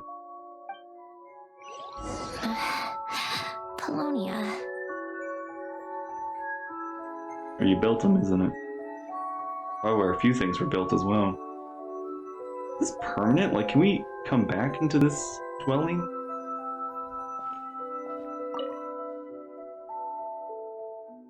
Some yellow pieces of paper and what looked like letters. Oh, there's some of Alen's drafts from his later years. Just casual doodles, really.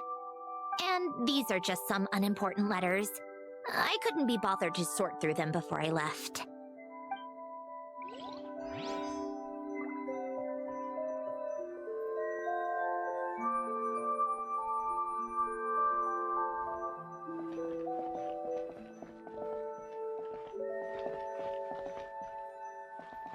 A warm hearth.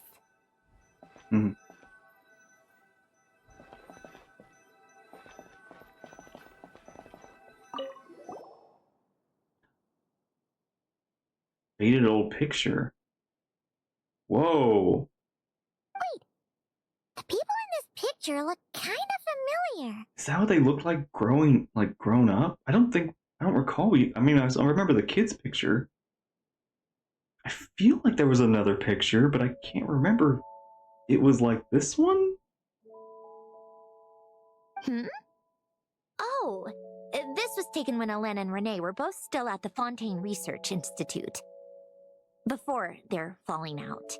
In his later years, Hélène would often sit by the fireplace and stare at this picture, wearing an expression somewhere between guilt and longing.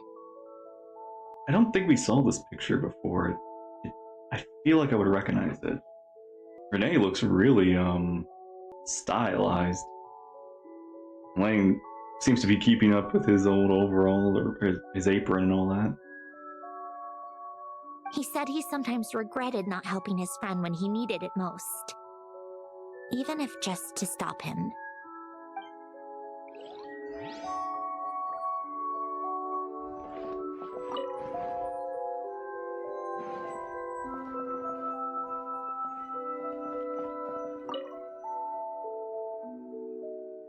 Few old toys that appear to be math related.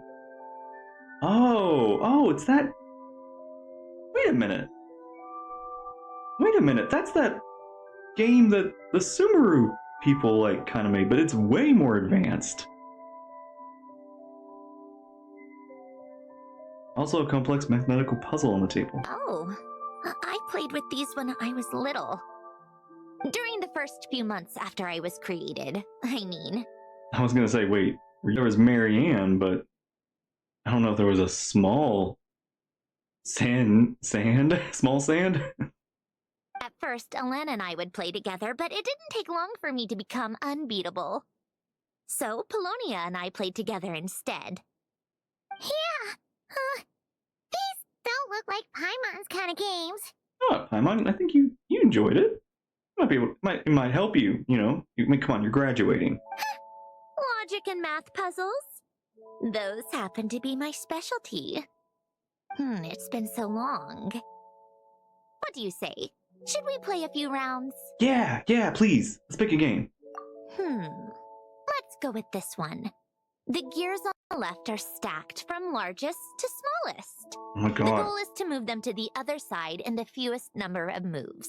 Can I do it? Can I actually play it? Just remember, you can't stack a bigger gear on top of a smaller one.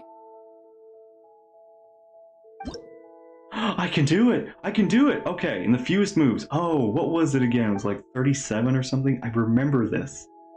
Oh my gosh! Oh, okay, we're starting with less advanced. Okay.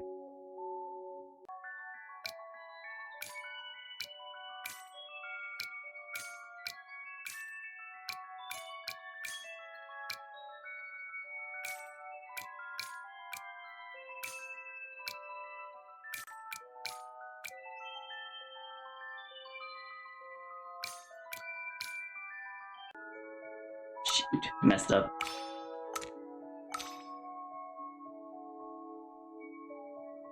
Oh, this does get complicated. Shoot! I had it in my brain and then I lost it.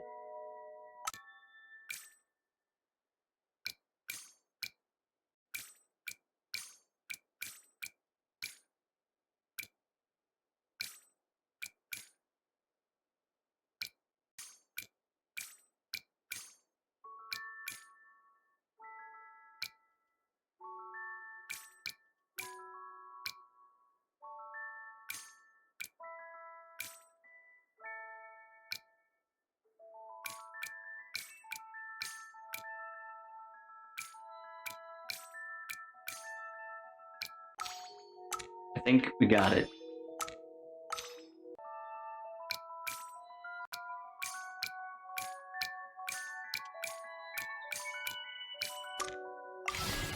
Got it. Okay. Looks like it took you a few extra moves. My first attempt was the same. You'll get better with practice. Almost. I feel like I almost got it perfect though. Not perfect, but I feel like I got almost to the closest you could actually get. I really want to. What is the number? It's like it is like 37 or something, right? It's like in the 30s. Well, what did you think of the game? It was kind of hard, but you know what? It was fun. You showed quite a bit of promise, too. We should do this again sometime. Please. There are other puzzles we could try. I really enjoy just being able to like play these little fun games. Awesome! And it looks like there was more too. So it gets even harder. I go to stack.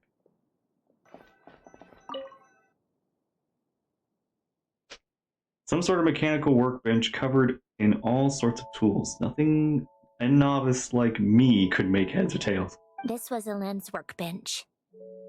Later on, of course, it became mine. It's where both Polonia and I were brought to life. Before Elaine was bedbound, this is where he would teach me about mechanics. I would sit and listen, chiming in with questions here and there. Later on, when he got too sick, I took over and would work on Polonia here. Wow! This house is filled with so many memories! It's so cozy and charming! You should have seen it in its prime, when people actually lived here. A lit fireplace, a steaming cup of coffee. That's the real deal. You know, we also used to have a mechanical piano that Elaine built. Ooh! How chic! Elaine never played it much. He probably wasn't able to at that point. But I managed to teach myself. Music theory is essentially math after all. Once you learn the patterns, it's not really that difficult. Yeah. I loved perusing Elaine's collection of classical music. The chords and harmonies felt like individual mathematical puzzles. It was fascinating, so I did some composing as well. But as Elaine continued to deteriorate, even the sound of music began to grate on his nerves. So I got rid of the piano. Aww. I want to hear you play. Aww.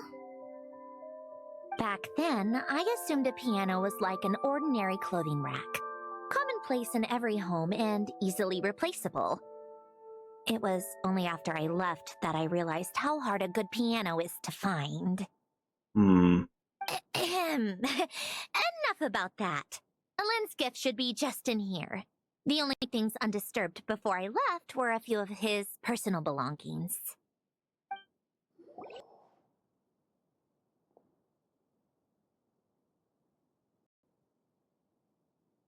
Wait, there's a hidden compartment at the back of this box. Looks like it's locked with some kind of gear mechanism. Ooh. Knowing you, Elaine, I'm guessing it goes like this, then like this. Got it. Am I a genius or what? Yeah, you are. Let's see here. A box? Well, you gonna open it? Check for traps. Nah. It's heavier than I was expecting. Just how much stuff is in here?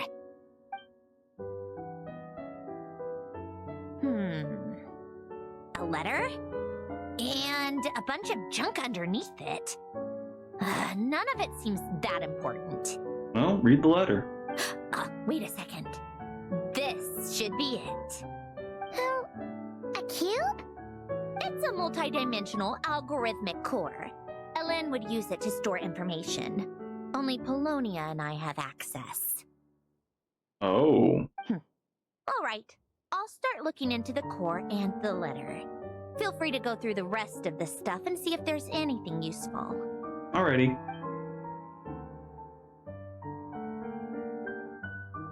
Okay. Hold on. There's another picture in here. This one has writing on the back. Oh, it's so pretty and cute. A snapshot of you playing among the plants shortly after you were born. You seem to like these flowers a lot. May you grow and flourish just as they do. Huh? Wow! Look how happy you are in this picture! You've changed a lot since then, huh? What's that supposed to mean? Yeah, what is that supposed to mean, Paimon? Just that you come off kind of aggressive sometimes, or, you know, annoyed at everyone around you?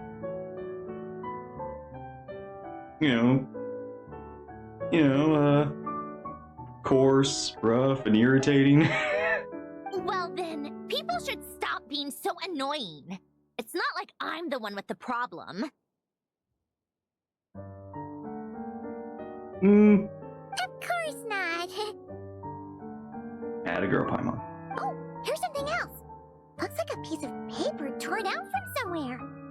Today, I solved another math puzzle and made a breakthrough on a construction problem the Institute has been stuck on for years. Am I a genius or what? No, wait, that's From now on, I should have people address me as Her Highness the Clockwork Princess, unraveler of all reason. Aww. Nope. No more of that. I thought I tore this page out. Looks like you did. You wrote this? Then how did it get... Wait, there's more writing at the bottom. You seem to have developed a distaste for this particular entry, considering I found it in the trash. I'm sorry, but I could not help but hold on to it. Forgive me. Lynn! Aww. Don't be embarrassed. Everyone goes through a phase like that. Nonsense. I wasn't even the one who wrote that. It must have been Polonia. It's okay, we get it. Your Highness. That's enough. I told you it was Polonia. Okay, yeah, it was. You know what? We're done with this. No more rifling around in the box. Just put it down and let me read the letter. To my little clockwork princess. I guess it's for Polonia. Not another word. Got that? God, I love her so much. If you're reading this, You've most likely received the gift I left for you. I just hope you didn't stumble across all this while cleaning out my effects or something trivial like that. I once asked if there was something you wished for. Do you remember that? I wonder if time has changed your answer. Regardless, I have another gift. A formula that will allow you to come face to face with the anomaly inside of you. If you even still call her that. Why this gift? To understand that, allow me to wax poetic on the soul once again. I would ask you to stick with me until the end, but I know you will. You always have. I believe a person should be born twice over in their lifetime. First, there's the birth that grants us life. Then, the birth of the soul. It's a matter of transforming the life bestowed upon us into the life we choose for ourselves. And to do that, we must look inward. We must make a conscious choice to define the meaning of our life instead of allowing the happenstance of our existence to pass us by. This is the process of recognizing the soul that lives within us. I like that. You are my proudest masterpiece. I told you that long ago. But to me, you have never been a creation or a machine. To me, you're just like the rest of us. You have a heart. In fact, some theories think of the human brain as nothing more than a machine, and thought the product of its computations. Humans really are just their own computers. Or people. Just anything. It's all biological programming in a weird way. So you see, perhaps we're not so different after all. Your inner machinery is just far more advanced than most. No matter how one looks at it, the heart is a complex thing. A place where logic and reason collide with our emotions. Your computational capacity allowed you to become sentient and develop logical reasoning. But it also granted you something that, on the surface, might seem contradictory. Emotion. It's interesting is the way Sandrone has become who she is, in a way, is through like actual growth you would with a child and a human. It's a slow process over time. That's what I think is something that needs to be. I've always kind of like thought about that with some artificial life, is for it to gain the responsibility of its own individual thought takes about the same amount of responsibility you would when you teach a person something. And that takes time. Time is something which intelligence artificially can solve fairly quickly. But the controlling that, the emotion, the logic, the understanding, those are things that need processing, that need time. It's kind of another thing, like again with like one of my favorite games, like Nier Automata, how they are machines, but through the over time you start to treat the machines like they're people. They have the emotions, and like even the most robotic of them, you see them as no more or less a character than you would see another person. And then we have like Mass Effect. There are machines in Mass Effect that it's kind of interesting because there's a whole like artificial intelligence that you see and you want to help it. You want to help them. It's one of those things where, especially in this current time, and then there's Detroit. That one deals with, like, it's kind of the whole point of it is literally, it's more on the nose with its whole machines or people. The thing that I'm so curious as to, I've always wondered again how these characters, were we actually put in a position to look at these characters in real life, would we still look at them in the same way we do in the games? Would we say that they are alive? And in a way, sometimes we even give life to things that are not alive. We treat some things, some inanimate objects, as people. Like, sometimes we treat a ship, we care about a ship, or we care about, or a computer, or it's kind of the thing that we connect with. I'm just suddenly like, I'm just, this game is bringing those kind of thoughts to my head again. Because again, in the current state of things,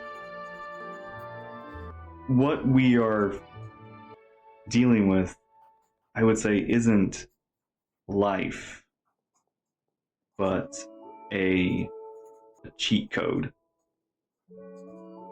Because we don't have yet the... It's a difficult, again, because I'm trying, because I have the emotional and logical reason to not want that, and I'm not. Like, I don't want that. I don't want that to be a problem. But I'm also thinking about one day, should we be dealing with something like this, how do we treat it? It's gonna be quite the ordeal, I will say.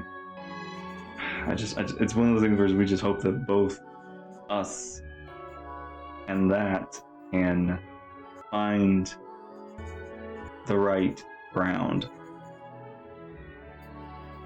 So yeah, that's just how I'm feeling about this whole moment, and it's because I'm very emotional. I really like Sandra, and like she's such a great character, and I love her, and she's amazing, and she's so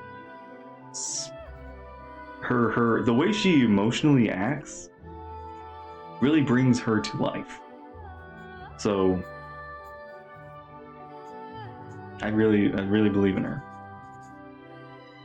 Emotions and logic often clash with each other, and those instances of discord can accumulate over time. That is the source of what you refer to as the anomalies within you. As you told me once, you've always known what you don't want, yet you've never wished for anything in particular. Similar to how a blind person can feel when a part of their body is in pain without being able to fully visualize its form, such is your relationship with your soul. So, what I leave you now is this: a formula that will allow you to see the shape of your soul. For if you want to protect your heart, you must first be able to recognize it within yourself.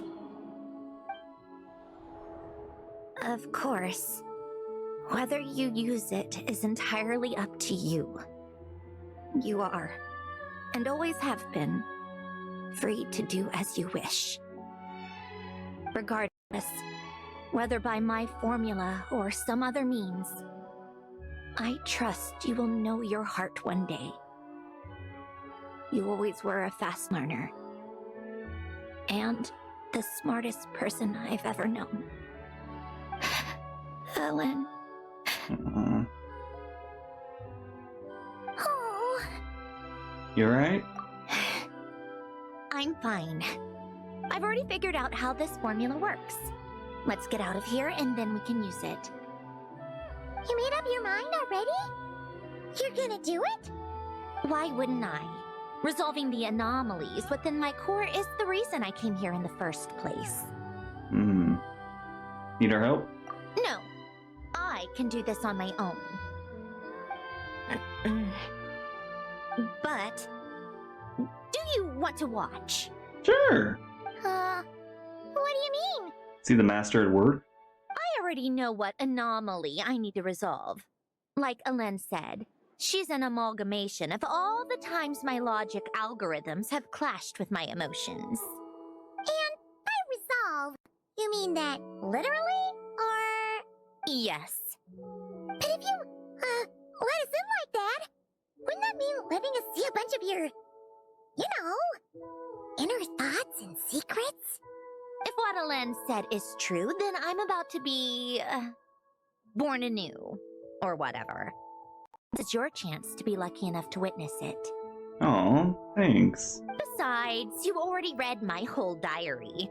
When it comes to keeping my innermost thoughts to myself, well, I think that ship has sailed. Lead the way, Your Majesty. You're really sure about this? Tch! How many times do I have to say it? I finally let you in as friends, and you want to question it. I'm not gonna offer a second time. Then we be honored. And thanks for saying that, Sandrone. Enough with the mushy stuff. Just follow me. Lead the way. All right. With the numerological array, I can construct a simple formula that will allow you to experience what I see and hear in real time. Oh, whoa. Oh, just like St. Lolly's scent-sharing technique. Been there, done that. Huh. Sounds like that shaman has some tricks up her sleeve. Whoa. I just noticed her sleeve is sparkly. Like the sparkles, like the dots aren't permanent. Like they shift. That's cool.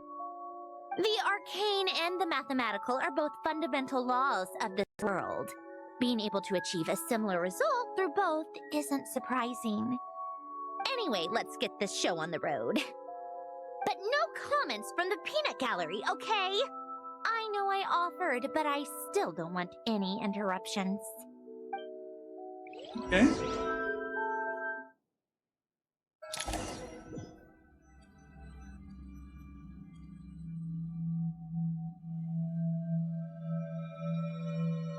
Whoa. Is this my heart? Oh. No, it's probably just the result of a lens formula. A space dedicated to resolving anomalies. Oh, we're in the Matrix. Huh. But it looks like the walls are all mirrors? You made it. About time. Is that me? From the past? You just spoke of anomalies. Well, here I am. What happens when emotion contradicts reason?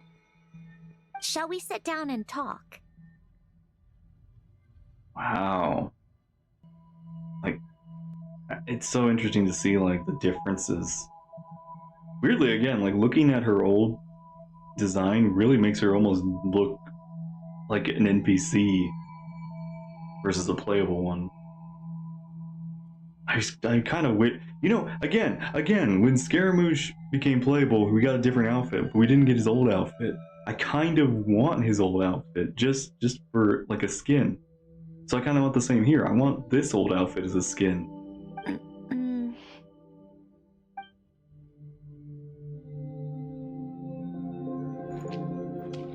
Oh, wow.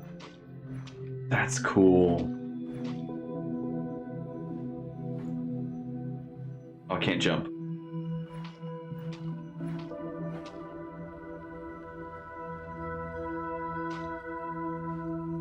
I'm just kind of like now, like, I just want to see, like, the differences.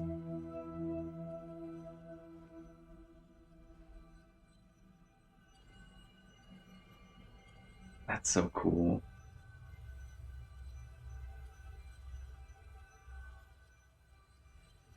Like, the differences and their similarities.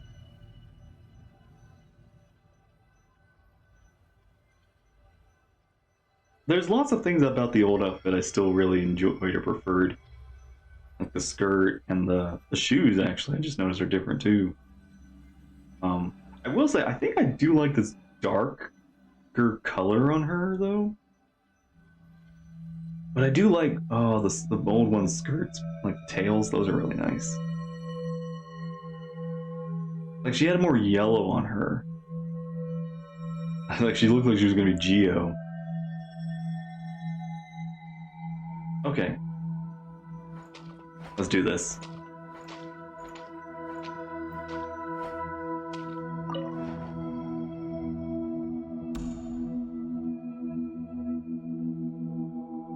That should do it.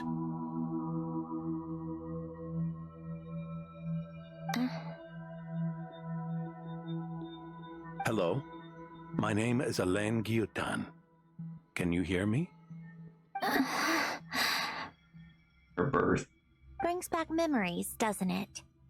The time we spent here. Here, I want you to have this. A notebook? You can use it to write things down. I don't need to write things down. I have unlimited memory. Even so, some things are more important than others, right? You can use it to write about the things that matter. So you wish me to carry out a basic priority sorting operation? I suppose you can think of it like that for now. But journaling is also an act of finding oneself. Much like we use wooden stakes to guide a plant to grow in a certain manner, what we choose to write down gives the soul much needed direction. In the act of choosing what to forget and what to hold on to, we decide what kind of person we want to become. It's also really cool. We're getting to see Elaine like talk and just the origins and everything. Like, man. I don't understand. Like I said earlier, I don't need something like this. This is where we were born, where our life began. Mornings of tending to the garden, afternoons spent cleaning, reading, or studying, evenings of cozying up by the fire, listening to Alen share stories about his past. Alen. What is it? What are you drinking? Oh, this? It's coffee. It, makes me more productive. I want to try it. Oh, okay. Here.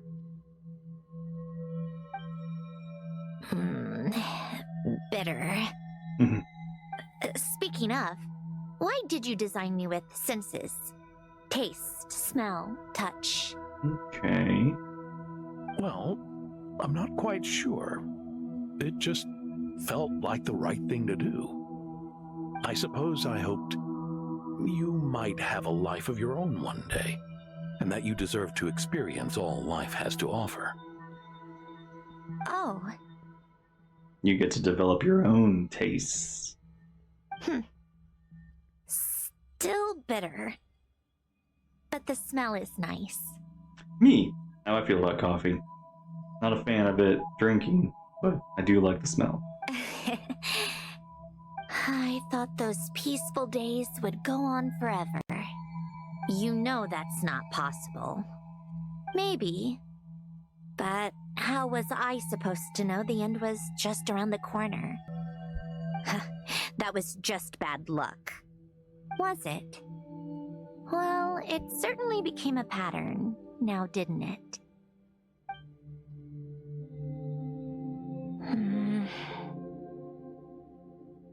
For a time, one of the habits we picked up from Alen was a love of coffee. We even took to hosting tea parties. A machine acting like a human. Kind of laughable, right? I suppose that's just what I'm used to. Yeah, that's just what we're used to. Hey, this place isn't half bad. Great spot for a party. Hey, child! More and more people seem to be showing up to my tea parties uninvited. Anyone care to explain? Oh my gosh, she looks so angry. Can you blame me? I saw Columbina leading Capitano somewhere, and I had to see what that was about. Is he here? I had simply asked Columbina where I might find Arlecchino. I have business to discuss with her, and Columbina suggested looking here. Aww. Oh my gosh, getting to see the Harbingers interact, especially ones that aren't here with us anymore.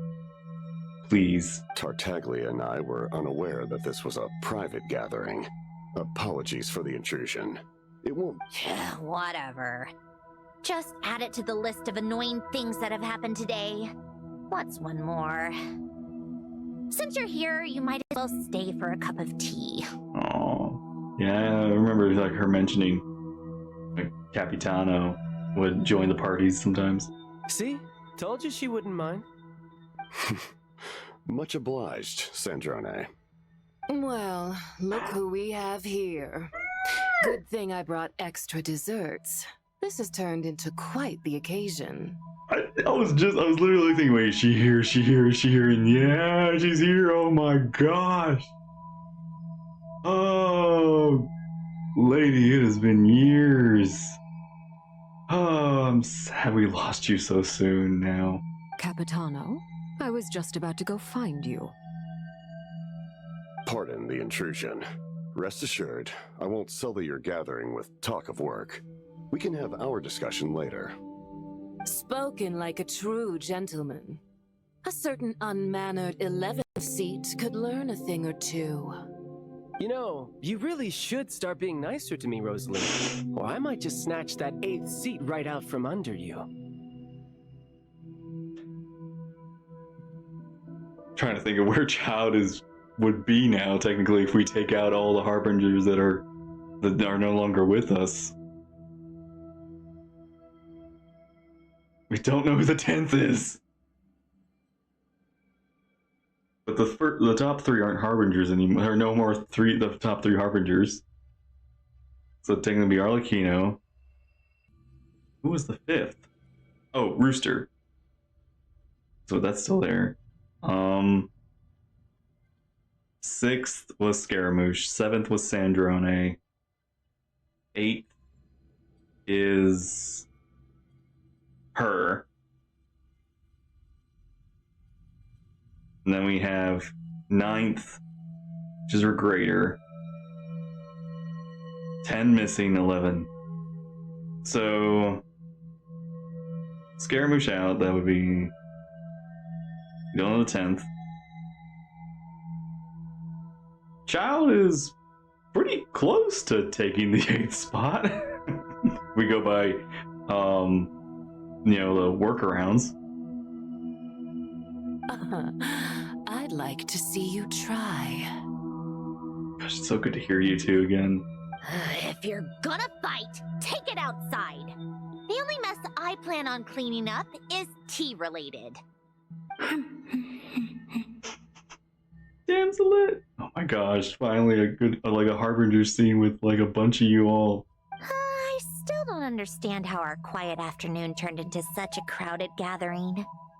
One by one, people just kept barging in. And then, one by one, they left without a word. Yeah, pretty annoying, huh?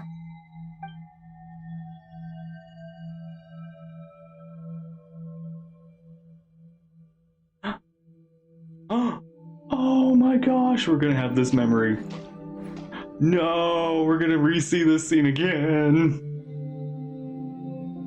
Of all my days with the Fatui, the times I spent with you, Arlecchino, and Rosaline, they were my favorite. Goodbye, Sandrone.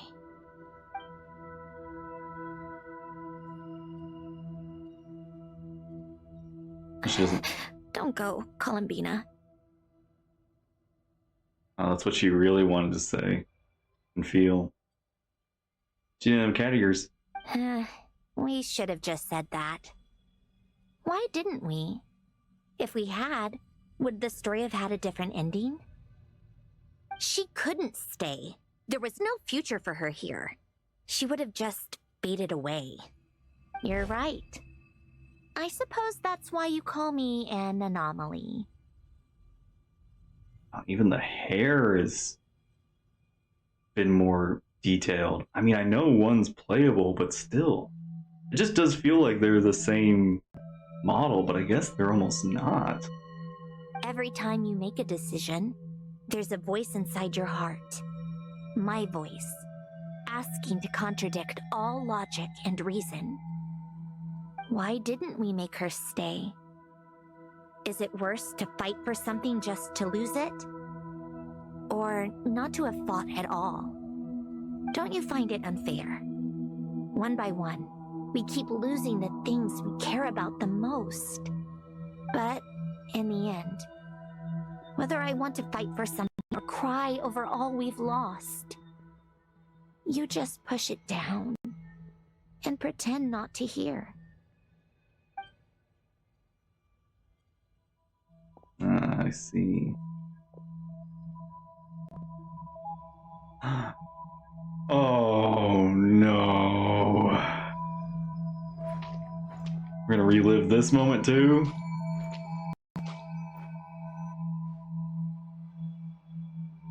And now, even Polonia, the other half of Alen's legacy, the last remaining member of our family. Even Polonia is no longer with us. I did everything I could, but it's just like Alen always said. Polonia was one of a kind. There was no replicating what he managed to create. Don't you feel like our connection to the past is fading bit by bit? Like, even the things we have left are slowly slipping away. I suppose. But you can't move through life without having to say goodbye. And even as we experience loss, there are always new things to be gained. So it feels like our marionette is trying to logically handle things, but she's fighting the emotional anomaly that is Sandrone. Ever so logical. What's your take then? It feels like the more I care about something, the faster the world takes it away. It sounds so stupid, but I can't help it. That's the hand life has dealt me time and time again. Why even fight for something that's just going to be lost in the end? Better to never have had it at all. Better if it would all just disappear. Dark, I know. But the heart wants what it wants. Maybe the stellar linchpin appeared because of me. Because of what I wish for. I don't think so. Yeah, probably not. What an anomaly wants goes against all logic and reason after all. Well, go ahead and do what you came for. You're here to resolve the anomaly, aren't you? Yes. What's it gonna be? Keeping me imprisoned here like before? Or eliminating me entirely, like debugging a code? That might actually be a mercy. I don't care. I just don't want to experience the pain of loss ever again. Go ahead. I'm ready. But we need to keep that. We need to experience loss so that we can care about it while we can.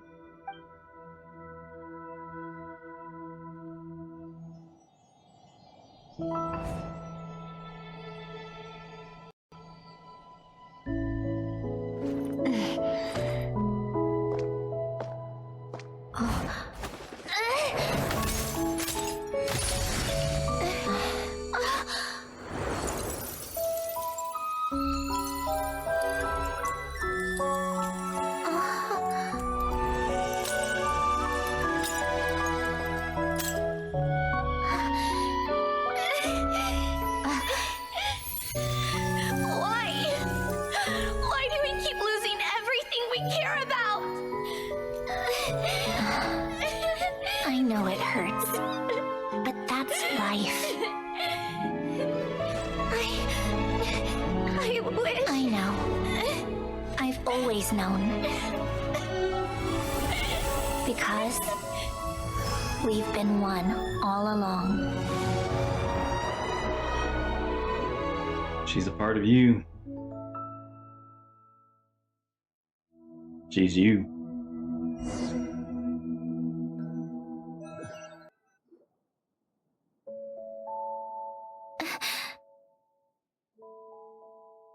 Oh, Sandrone! I'm fine. It's okay to cry, you know. Cry? You've got to be kidding me. Save the comforting for someone who needs it, Paimon. Can you even physically cry, Sandrone? just now. That was...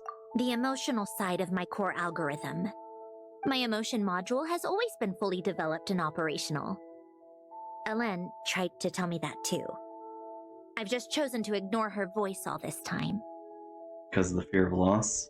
I suppose. Huh. Come to think of it, it's kind of like the aquarium on the ship. The aquarium? Oh, yeah. The old me took one look at it and saw something I would inevitably lose. So I stopped putting in the effort. Then, one by one, the fish all swam away, and the place became even more bleak and depressing. Pretty pathetic, right? Don't say that. A lot of people would feel the same. It just shows how much you care about what you have. What about now? Now? After seeing what you've done with the aquarium, I have to admit, I think it's beautiful. It's like you said, we get to keep the things we gain along the way.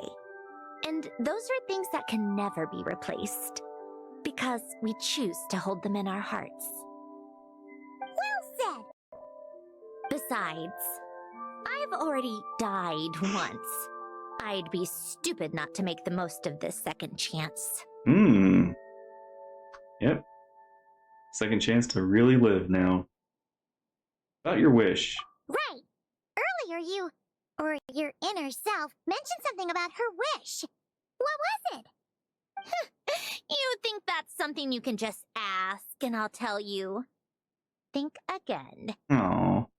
We're friends now. I may have accepted my emotional self, but I'm not about to go all soft and mushy on the inside and pour my heart out. Yep, still same old Sandrone. That said, taking a step in the right direction couldn't hurt. Starting with cleaning some old aquarium tanks of my own. Huh? Metaphorically speaking, I mean. Come on, let's head back to the ship.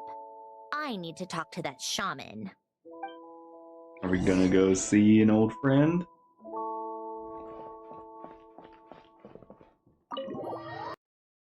Huh?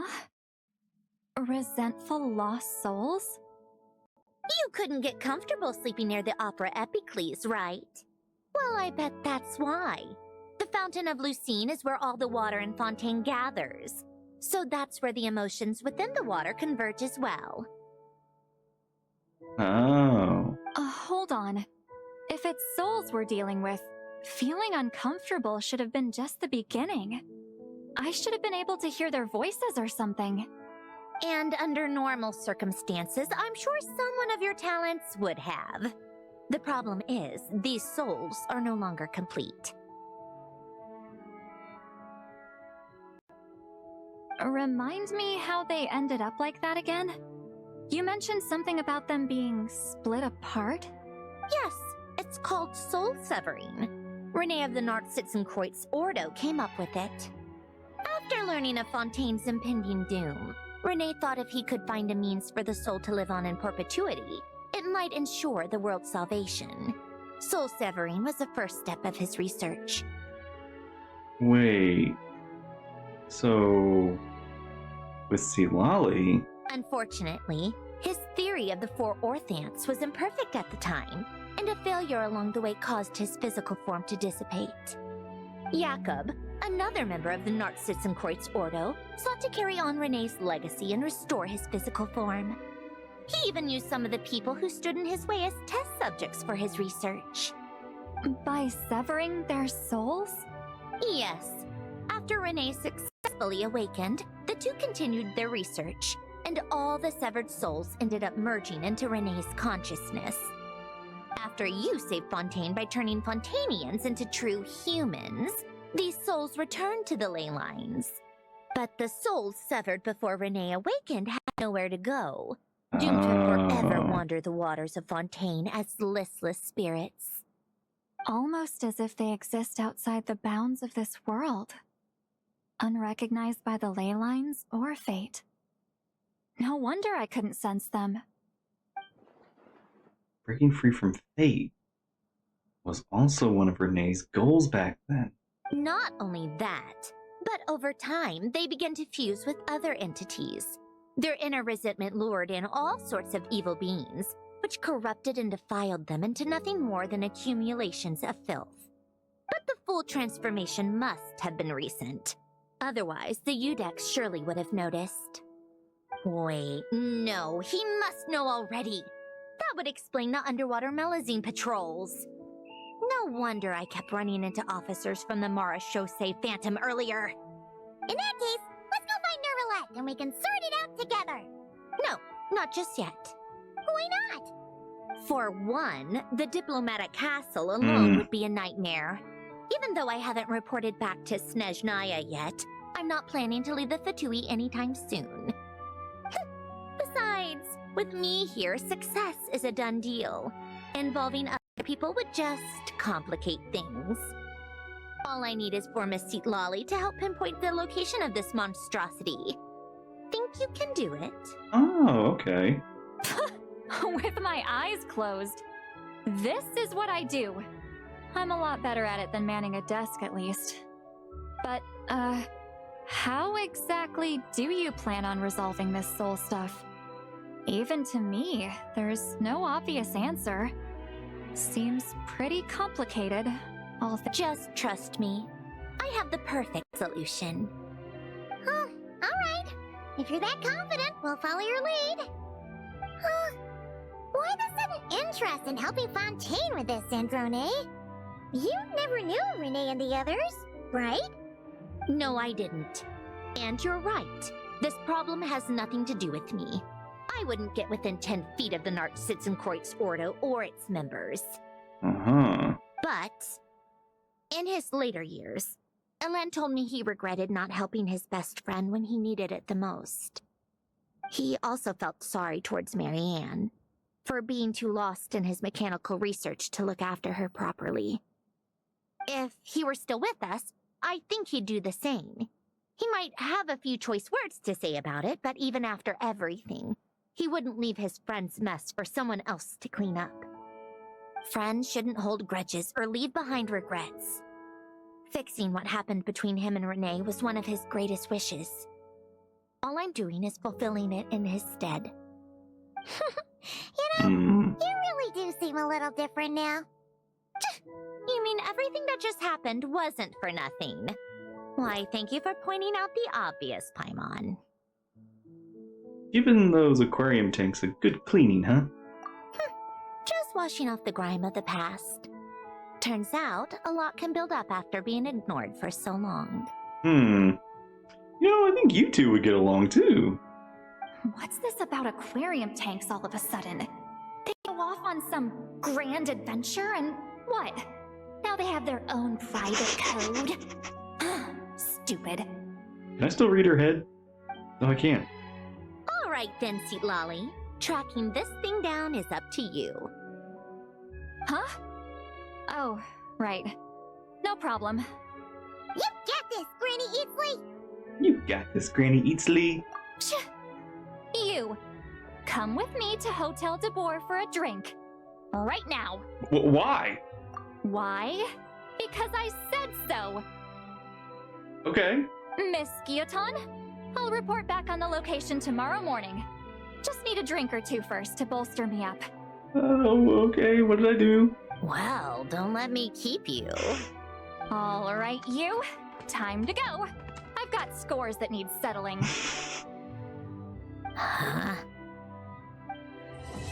Alright, Act 2. That's so funny. I'm so happy that Lolly's here and interacting with Sandrone. Hello there, Traveler and Paimon. Hey! Miss Guillotin mentioned you've been running an aquarium. Naturally, I accepted her invitation to come serve as a marine consultant. Naturally. Happy to have you on board. I'm glad for the extra help. Great!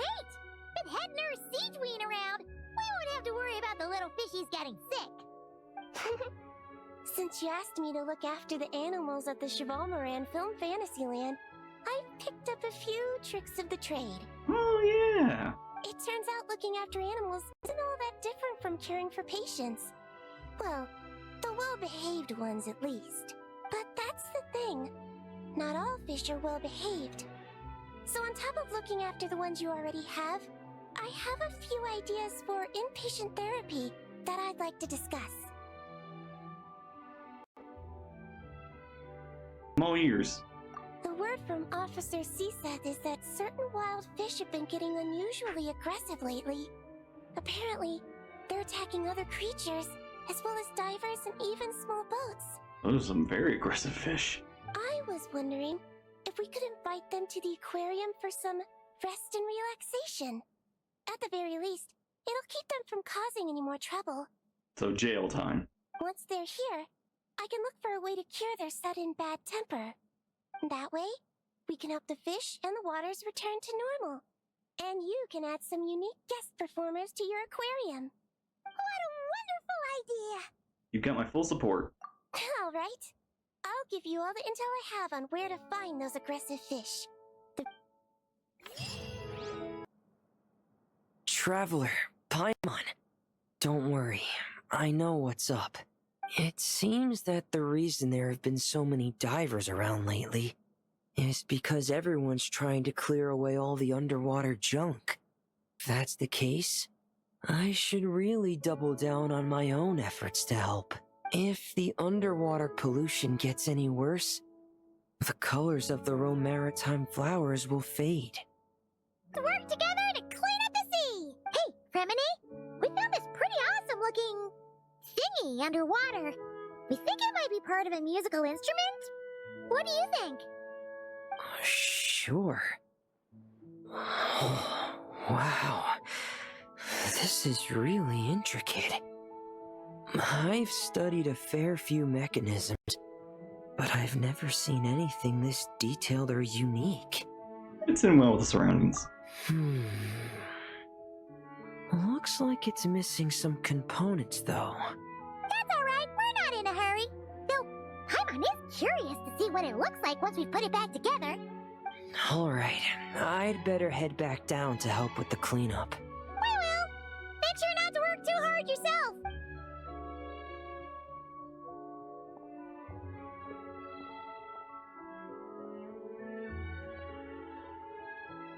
Sandy! Huh? This thing. Did you fish it out of the sea? We sure did! Do you know what it is? More than that. I know whose it is. I used to sit in the garden and play this thing every day. This is yours? Huh? So, does that mean it's yours? It was once. It's a mechanical piano that Ellen invented. It can be played by hand, but it also works automatically. Wow! That's incredible! But why was it... When Ellen fell ill, he couldn't bear to listen to the piano anymore. So I got rid of it for him. I never thought I'd see it again. I guess whoever ended up with it played it until it broke, but didn't know how to fix it. Otherwise, it would have never ended up in this state. I mean, it was in the ocean. I don't know if... That's remarkably well held up, considering all the water damage. Can you fix it? Of course. Fixing something like this is trivial. The only thing is, it looks to have completely fallen apart. But if you can bring me the missing components, I'll be able to put it back together in no time. All right! We'll keep an eye out whenever we're underwater.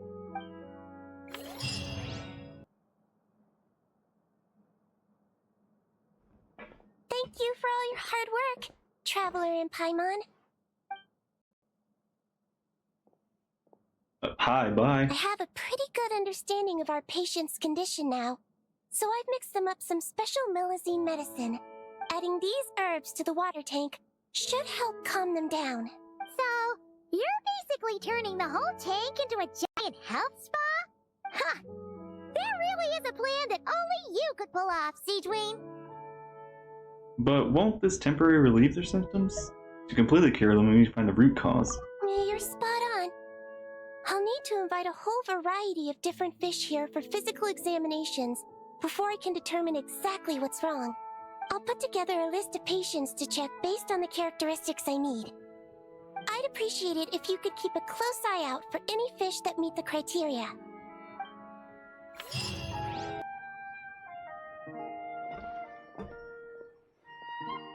Fremine? You look exhausted. It's okay. Hey! Don't you go hiding inside your diving helmet. We're your friends. You'll feel a lot better if you let it all out. I guess you're right. Oh. I bumped into a real piece of work while diving just now. A real piece of work? Yeah. How can I explain it? According to Fontanian law, if an owner of sunken cargo accepts an insurance payout, the cargo becomes unclaimed property. Because of this, some people see diving as a way to get rich. They salvage things others have lost and sell them for more back on dry land. Couldn't be me. No, couldn't be me. I'm not doing that. This line of work doesn't require much skill, which means there are plenty of divers who are, well, the sort who only care about money. They often resort to barbaric means to drive away fish and blubber beasts, just to gain access to valuable salvage. No, that's not right. It's largely because of people like them that I don't pick up certain commissions. Yeah, I'm totally not doing that. So that's what's Me bothering with my you. freaking powers knocking everything I out. really sympathize with how you feel. Just now, while I was diving, I ran into someone driving away the wildlife. I mustered up the courage and managed to stop them, but it ended with them saying some pretty unpleasant things. Oh, that's awful. You did the right thing. Thanks for the kind offer, but even though it's difficult and leaves me feeling drained, I still want to stand up for what's right. I love swimming underwater, seeing the patterns of barrel conches, feeling the breath of the maritime flowers. When the underwater world accepts you, it responds with kindness. I believe that's how we should interact with nature, rather than just selfishly taking whatever we want. I agree. Wow, Fremine. Would be I nice. think everything you just said was great. See? When you have something you really want to say or do, doesn't it feel much better to just get it off your chest? Fremine? I'm sorry. I'm still a little bit shy. But don't worry. I'll keep working on it. In your own time. Oh, I almost forgot. Here's the latest underwater survey data. Please take it. I'm sure you'll find it helpful. Thank you. Hold up. These accounts. Are you sure you haven't miscalculated? No, we've been making bank. Is something wrong? Have you really made this much profit? I mean, second thoughts about your 30% cut. Do you really think I'm that petty? I'm just amazed you've done such a good job running the aquarium. Hey, 30% of what I've made is not bad. Paimon thinks the Fontinalia Film Festival deserves some of the credit. This much revenue. Even after paying off the Wingelet's rent, there's still a sizable profit left over. Considering a career change? Not in the least. I have no delusions regarding my business acumen. Constructing machines and studying formulas is where my passions lie. That said, seeing this place transform from a fishless room into what it is now really has felt like a miracle. Well, we owe you credit for lending us the space. It's so rewarding to see all our work bring so many people joy. Don't Maybe a little. Only a little? Must be because she's settled for 30%. I told you, I don't care about that. Hey, Columbina! Are you admiring the fish in our aquarium? Mm-hmm. You've done an amazing job with this place. There are so many fish I've never even seen before. Have you been to an aquarium before? No, though I saw a few fish tanks in Snezhnaya. But my eyes weren't truly open back then, so I never really appreciated things properly. What do you think now? It's beautiful. I never knew the underwater world was so vibrant and colorful. It's like living in eternal springtime. Oh, look at that fish. Don't you think it looks just like Sandrone? And those two over there, one following behind the other. They're like the two of you. Huh. Hey, you're right! Now that you mention it, they really do look like us! Paimon is a fish. That busy-looking one over there reminds me of Lauma. And that one in the coral seems to be quietly observing everything. Just like Lady Nefer. Paimon gets the feeling you like matching all your friends to fish. Not exactly. I like my friends, so I naturally find myself thinking about them. Even when I'm looking at fish. Wow! Paimon's really happy to hear you say that! So, are there any other fish that remind you of someone? I've made a lot of new friends lately. I'm afraid I can't find a fish to match every single one of them. Then we'll just have to get more fish. That makes sense.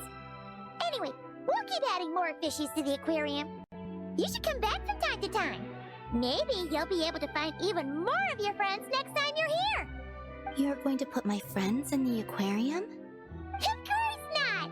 Paimon's talking about fishy look-alike friends, you big silly. You big silly.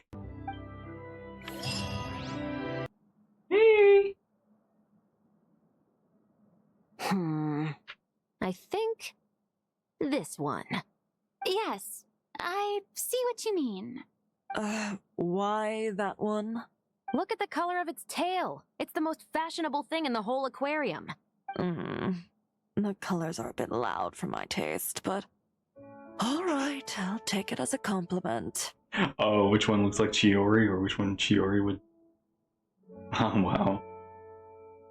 Also, I feel like Chiori's voice has gotten more growly or something this patch.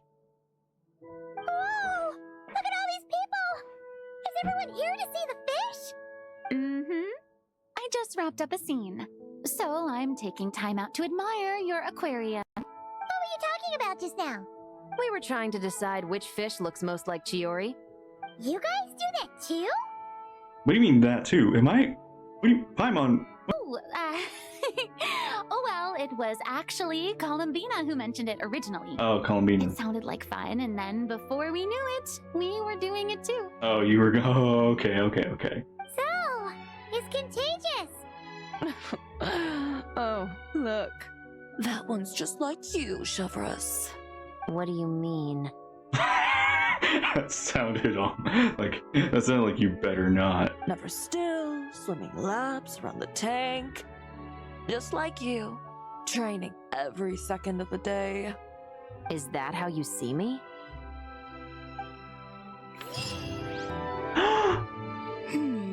What about this one? I still feel like it's missing something. This is so cute, just having Furina and Columbina being friends. Columbina! Furina! What are you guys up to? More fish comparisons? Director Furina and I are... casting? What a wonderful way to put it. But the actors we're looking for just so happen to be fish. Fish could be... actors? Of course I can. Paimon, haven't you seen, the movie Finding Nemo? Animal actors are hardly a rarity these days. We're looking to cast a charismatic little fishy with just the right attitude to shoot some B-roll. It's, essential for setting the mood.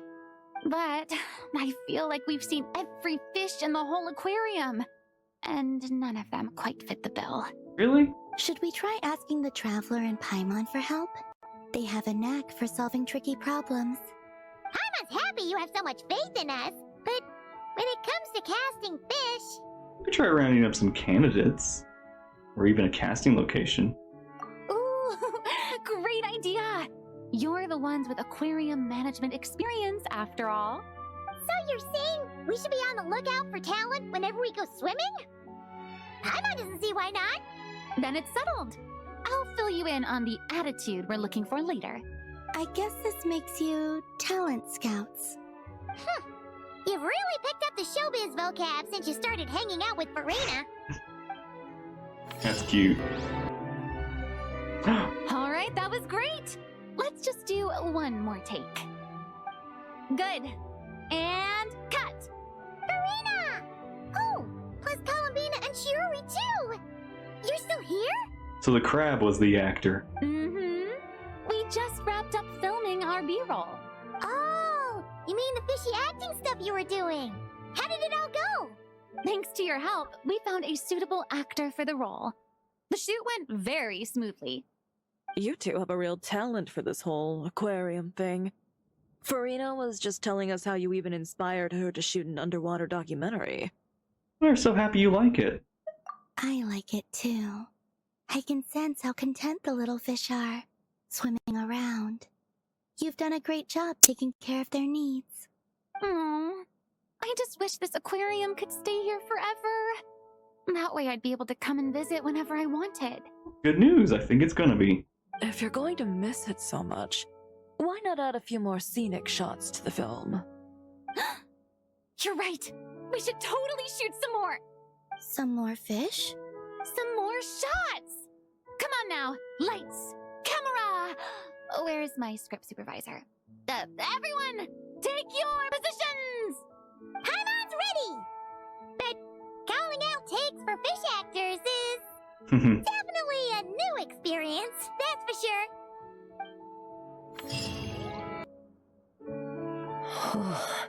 Fantastic. I'm sorry you've had to work so hard, you two. Oh, don't feel like you have to apologize, Fremine. The way Paimon sees it, we haven't been working. We've been fishing up goodies. And we helped the environment and found some treasure. Thank you. I've had such a happy and fulfilling time. You're welcome. Besides, it was a team effort. And Paimon thinks you've made some real progress. You've been a great help both underwater and on land. There's no need to blush. All right. I'm sorry. Besides, thank you. I really don't know what else to say at times like these. Maybe I still need a little more practice? Take your time. There's no hurry. Just keep working on it at your own pace. If we get a chance, let's cooperate again in the future. Alright.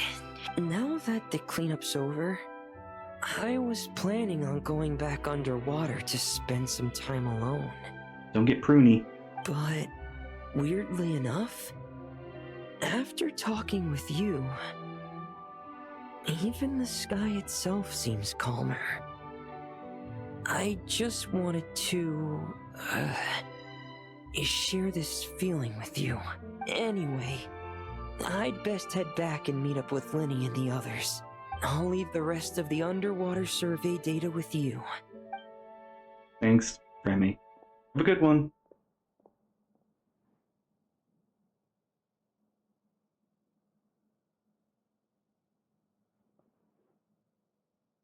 Hey, I could hear you celebrating from above decks.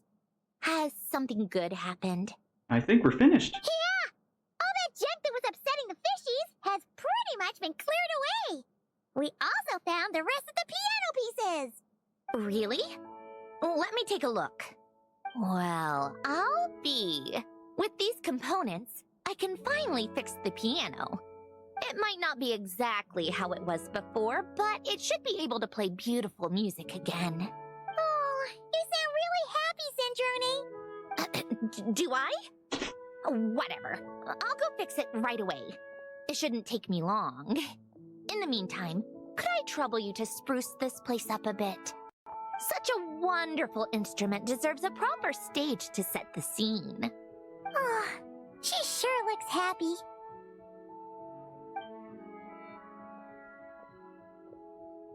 Whoa! What a beautiful piano! Whoa, okay, wow, you really went all out. Very elegant, it's gorgeous. Of course it is.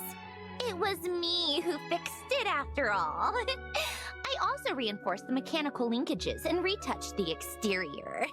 You two didn't do too badly yourselves. The stage is truly worthy of this piano. It was nothing! Anyway, that's enough chit-chat. Aren't you gonna play us a song? Huh? Right now? When else? Why fix a piano if you're not gonna play? How about we leave the performance on hold for today? There's plenty of time for me to play for you later. Forgot your sheet music? Feeling shy? Absolute nonsense. I just want to sit with it quietly for a while and reminisce about the past. And don't think a few cheap taunts are gonna get me to play. Practice first, performance later.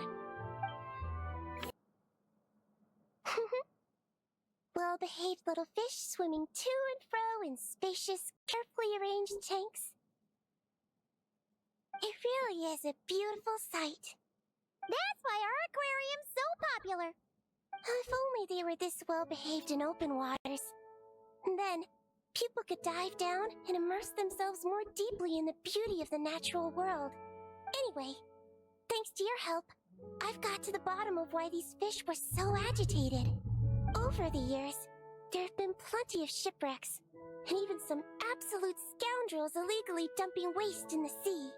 A huge amount of man-made junk has sunk to the seabed, piling up and destroying natural habitats. It's this that's caused the fish to become increasingly aggressive. Apparently, a group of divers has already accepted a commission to clean up the junk, but it looks like I'll have to give them a polite kick up the backside and ask them to pick up the pace. Sounds like it might take some time before we see results. Yes. In the meantime, let's continue our work by bringing in as many aggressive little fish as possible to help them relax and recuperate.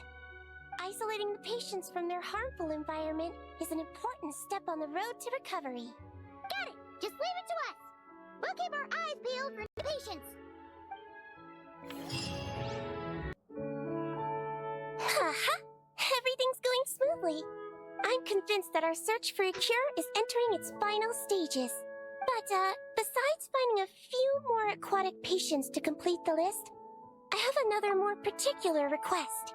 I need you to locate some key underwater mechanisms in the affected waters and retrieve the data recorded by their sensors. Then analyze the data and uncover any relevant patterns? Exactly. So we can prevent similar incidents. We should also talk to boat owners and divers to make sure they've learned their lessons. That's right. Not to mention the fishermen and the tourists. Anyone who takes a boat out on the surface, and those who dive beneath it.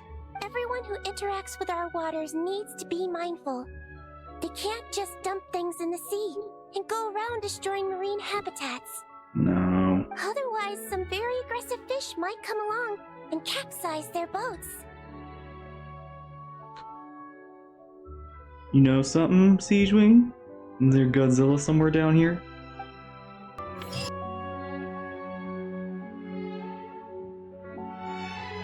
Traveler, Paimon, I have some wonderful news.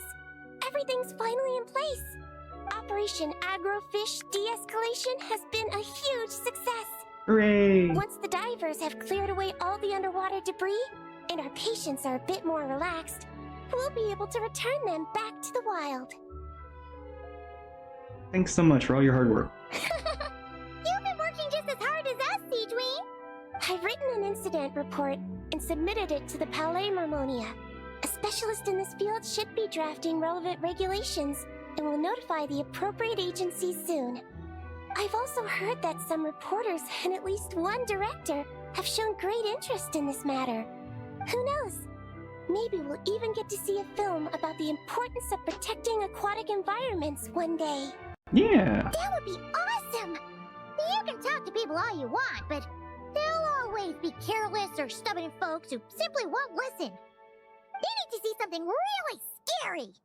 Make them think that if the environment gets completely ruined, the fish will mutate into giant, invincible monsters and destroy everything! Give everyone who throws junk in the sea the scariest, most terrifying nightmares! That'll teach them to respect nature! Ah, I see. Fear and intimidation equals respect. Well, to be fair, understanding. But yeah, So, we either have Godzilla or Ghidorah. What a wonderful idea. Paimon, you know there's giant skull out there? Sea Lolly sure drank a lot last night, huh? Wonder if she's even awake. Good morning. Hey. Columbina! Oh, you sure know how to make an entrance. What are you doing here? We just finished filming a last-minute scene, so I came up to get some fresh air. Sweet. The others are still down below discussing what the final scene should be. You mean how it should end? Yes, they're torn between whether the heroine should reunite with her old friend or not. Ah, because the whole point is that she came to her friend's homeland to search for her, right? Oh, Paimon almost forgot the plot. Yes. Director Furina and Miss Chiori think a tragic ending where the two never meet would be more poignant. It would be sad. But Director Xavier thinks having the two reunite would make for a more touching and heartwarming ending. I like that one. Me? What do you think? I'm not sure.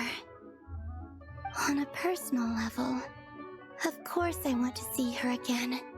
Of course I want to experience that moment where we reunite, even if it's just for the cameras.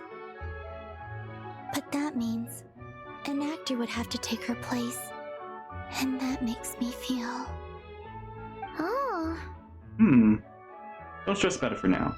Huh? Don't worry. I think we'll have the perfect actor for you. Yeah, don't look so worried. Making a film is supposed to be fun.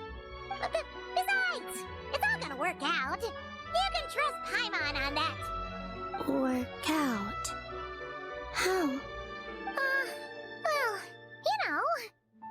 It'll all get tied up in a nice little bow. You'll see. Yep, exactly. Okay, I trust you. I'll just focus on having fun for now. Well, well, look who we have here.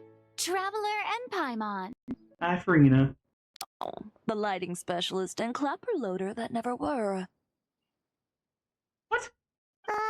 Yeah. We Oh, kinda right, went I guess we AWOL, have didn't been. we? Sorry about that. We've been busy not doing our job. Seriously, don't worry about it. Everything's going smoothly on our end, so just do what you need to do. Thanks for understanding. We'll definitely make it up to you. You seem to be in better spirits now, Miss Columbina. I apologize if our earlier discussion put you on the spot. It's okay. I'm fine now. The Traveler and Paimon talked me through it. So, what are your thoughts on the ending then? Should we have them reunite or not? We should tie everything up in bows. Yeah. Huh? Those we have kept. Lolly, we're here. Hi. Oh, right on time. Well, yeah. We weren't the ones who drank our weight in alcohol yesterday. What?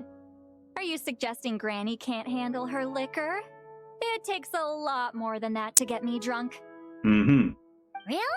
'Cause, you stopped making sense after a while. Did I? Huh. News to me.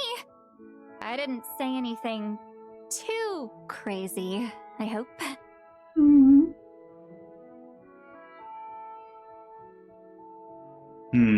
No, I'm not gonna say anything. Let's see. We spent half an hour bad-mouthing Auroron, half an hour complaining about work, an hour talking about light novels, and, Paimon kind of fell asleep after that. Confessed your love to the Traveler after Paimon fell asleep? Are they gone? Yes, they're gone, Sandrone. Oh, the crew? Yeah, we bumped into them on the deck, but they just left. Wait, but now that everything with your core is sorted out, what's stopping you from seeing Columbina? She misses you a lot. Yeah. I just want to deal with this mess first. Besides, this is a perfect chance to make her jump for once. I have to plan it out more. Okay, yeah, I definitely agree. Like, you want to surprise her. But enough about that. Were you able to pinpoint the location of our target? Of course! When Granny Eatsley promises something, she delivers. Great, let's see. Morte region. Oh, wait, this is the Tower of Gestalt. The place the souls were severed. Oh. Is that the source of the resentment? Or is it the Narcissenkreuz Ordo in general?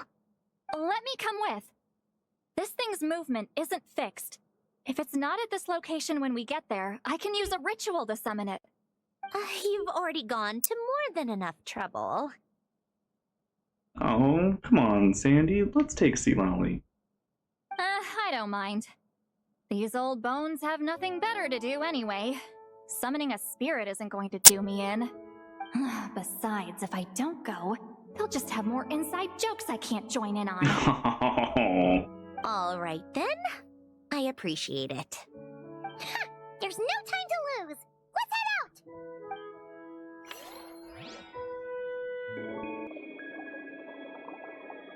The tower, man.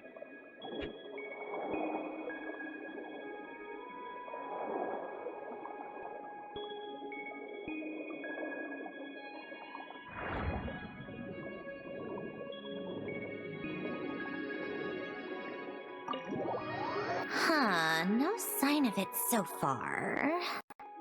Wow. Actually, I just kind of had a moment of like, wait, what if you didn't? I mean, if you didn't do this story, like the world quest, what would happen? Should I start the summoning ritual? Let's drain the water from this floor of the tower first. It'll make it easier to move around. Can we put the tower back? Wait, we can do that? Of course. Alan and Renee both saw the future that awaited Fontaine, and even shared a few methods for waterproofing buildings. The principle behind it is, not important. Just unlock the mechanisms in the order I tell you. Okay.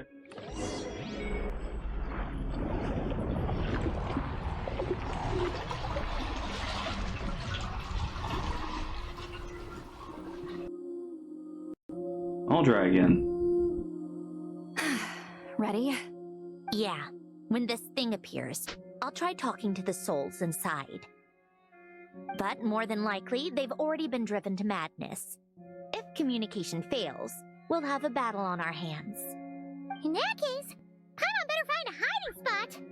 If a fight does break out, I should be the one to deliver the final blow. Trust me on that. Understood. Got it. All right, I need quiet. Wandering spirits drifting along the tides. Hear me now. Broken souls, silenced, torn apart, and forsaken. Follow the traces of the past and return to us. Let resentment recognize resentment. Let vile entities be drawn together. And in this place, take form once more. Paimon.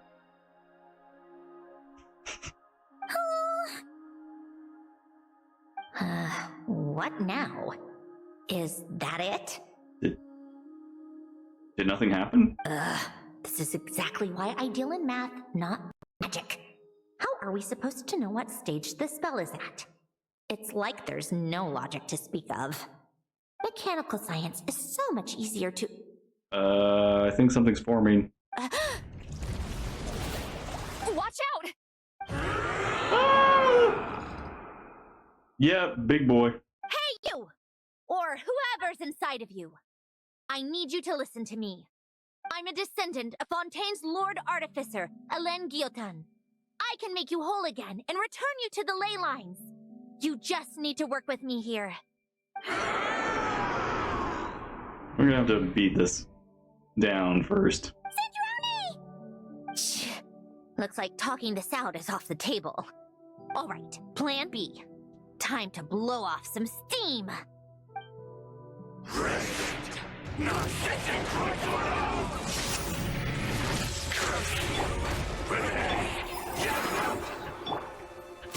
You're cursing out the wrong person! I didn't even know them!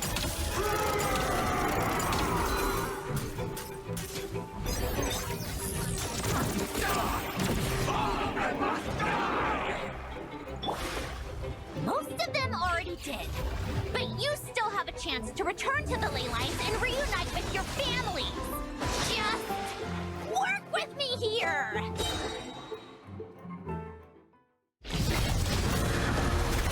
Oh.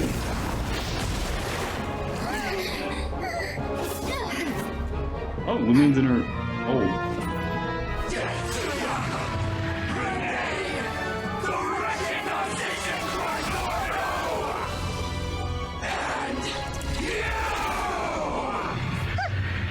I told you I'm not like them.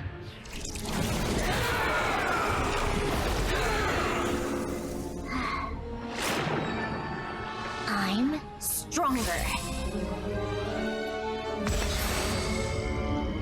Inverted. World formula. Reversion.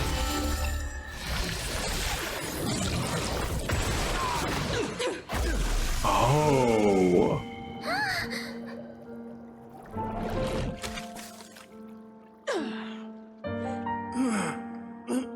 Wow.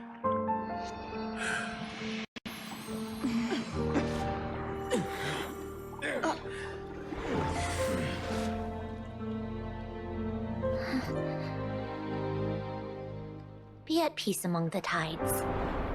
Lost souls. Aw. Nice one. Is it over? Yep, told you it'd be a piece of cake. How did you do that back there?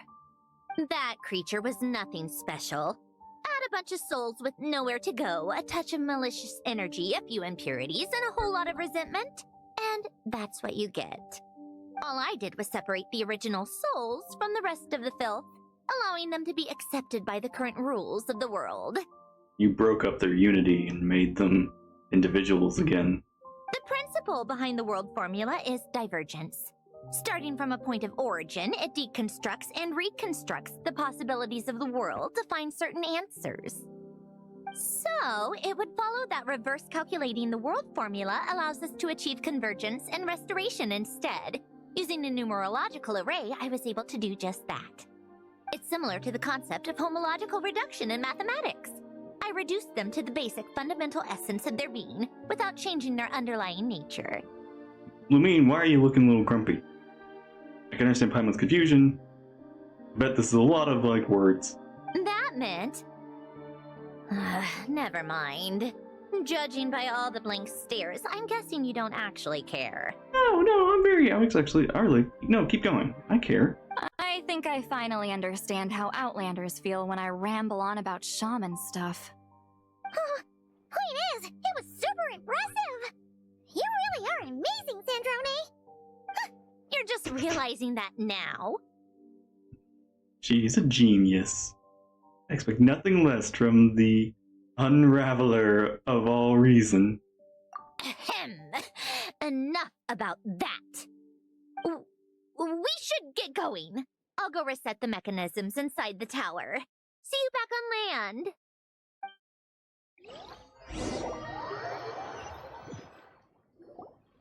Well, that's one old mess for the books. Glad to have that over and done with. Feels nice to do a good deed every once in a while. You help everyone out a bunch in nod-krai, too. Kinda seems like you're just a good person at heart. I mean, I've only known a couple of your good deeds. I mean, ever since I've known you, Sandrone, you've been doing mostly good deeds. Very rarely have I seen you do any bad deeds. And most of the bad deeds I've seen you do were before I met you. I wouldn't be so sure. I'll be heading back to the Fatui soon enough. You two are too trusting sometimes. That's true. So I guess we're gonna see you, in Shneznaya. At the very least, I know I can trust you. Fine. Just don't say I didn't warn you when it comes back to bite you. Nah. I don't expect to get bitten. Well, where to next? Back to the ship? Yeah! Your personal business, the Narcitsan Crates thing, it's all resolved. That means you can see the people that need seeing now, right, Sandrone? Everyone's gonna be so happy you're back! You wouldn't catch me dead admitting to this before, but... yeah, I really have missed everyone. Columbina's a special case, though. This time, I'm definitely getting her back for all her annoying antics over the years. Yeah. Let's do it. She'll sense me coming from a mile off. How am I gonna... Oh. I think she sensed you more than a mile off. Sandrone? Is it really you? You're back? You didn't tell me. You avoided me. Why?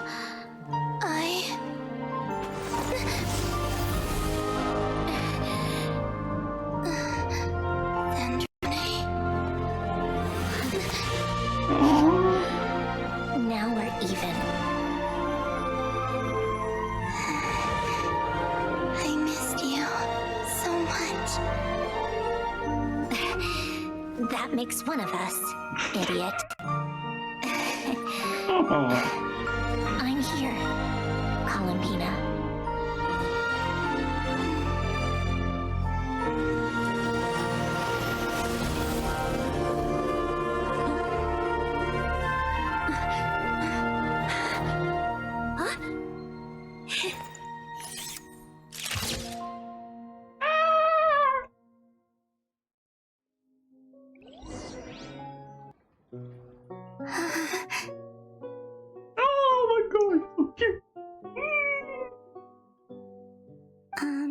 Sandrone.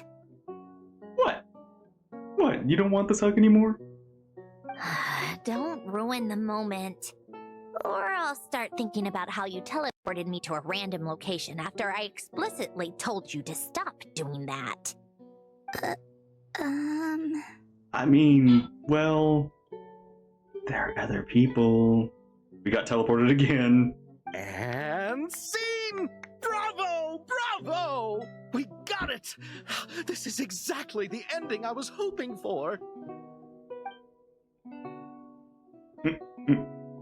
Huh? It's on film. Where did you just go, Miss Columbina? You vanished! And then the next second you were back hugging this, new friend here. That was all on camera? Yeah. Well, the camera was already rolling and it happened so fast, so... yeah. Hold on. This must be... Yep, my best friend. The one I was looking for. I never thought I'd actually get to see her again. I'm just... so happy. Oh no. She's about to explode. Plus, the film got a happy ending too. It's all thanks to you, Sandrone. Sandrone? You couldn't stop being annoying for 1 second? Columbina!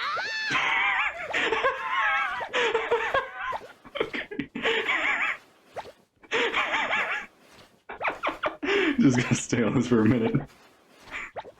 Oh my gosh.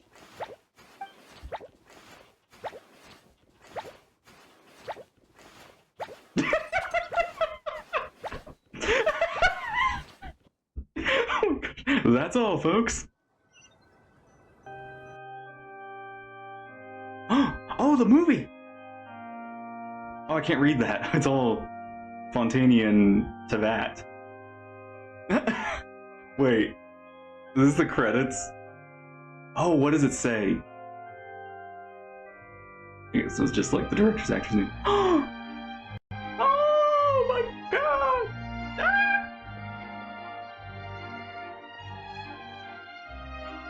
Herlock.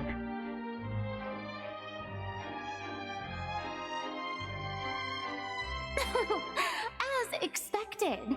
Going to the opera house is the true way to enjoy a film. I agree. You get to see the audience's reaction in real time, too. The ending seemed to be received quite well. Paimon can't believe you let us include that in the final cut, Sandrone! You even agreed to help us reshoot a couple of shots. Thanks a million. Aw. Most of it was caught on camera already, so it's not like I had much of a choice. Besides, the film I'm in is going to be anything less than perfect. And she's taking off her mask. What are you laughing at? Her eyes. She's showing her eyes. Nothing. It was just interesting to see us on screen together. I'm glad this moment is going to be preserved forever. Yeah. This is actually kind of weird because, you know, like historians are gonna like look at this and be like, oh wow, the harbingers of like this nation, you know, of all this is good. We're actors for a film. More like a documentary in a way too. Just a pity we didn't take home the Furina award this time around. Oh really? We didn't? We didn't? Did Herlock win this time? Well, artistic films can rarely compete with commercial ones. You should have prepared yourself for this the minute you changed the script. Really? I feel like the weird thing is artistic films do better than commercial films. Especially Fontaine. True. I feel like Fontaine would focus on the art more than the commercialization. Didn't even Furina herself. She said she liked and she was happy to be doing something more serious. Oh, did I hear someone mention the Furina Award? Alright. Yeah, Charlotte. Did you win? Come on, don't gloat! Oh, no. Let her have this. I won't. Our crew winning the Furina Award was a team effort after all. Yay, Charlotte! Costume design, script adaptation. Oh, and the practical effects were so realistic. The flames and explosions even made me jump while we were filming. A lot of the effects were based on actual items the Special Patrol confiscated from criminals. Who knew they'd serve another purpose, right? But it turned out amazing! Really brought the thrilling scenes from the novel to see life. Lolly. Fontaine's film industry is seriously impressive. Which film did you vote for, Lolly?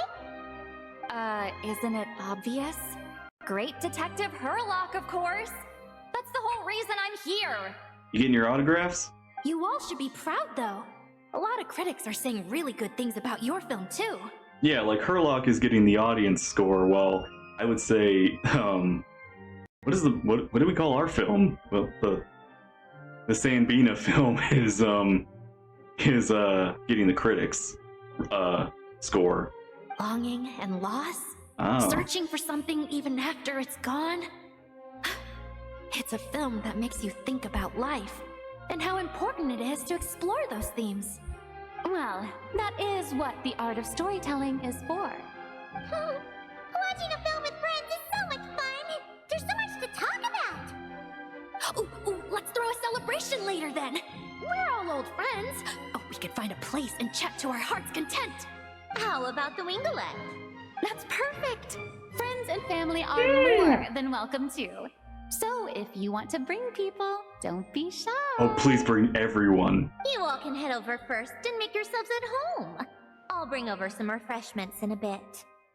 I just have one more stop to make first. Can I come? Us too? Fine. Not like you'd listen if I tried to stop you. Okay. What is it? Oh! Oh.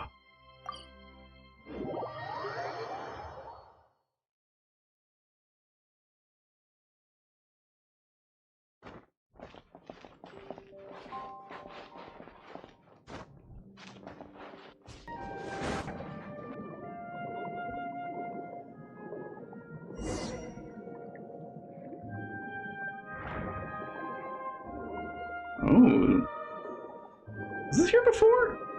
No. Was it? Oh.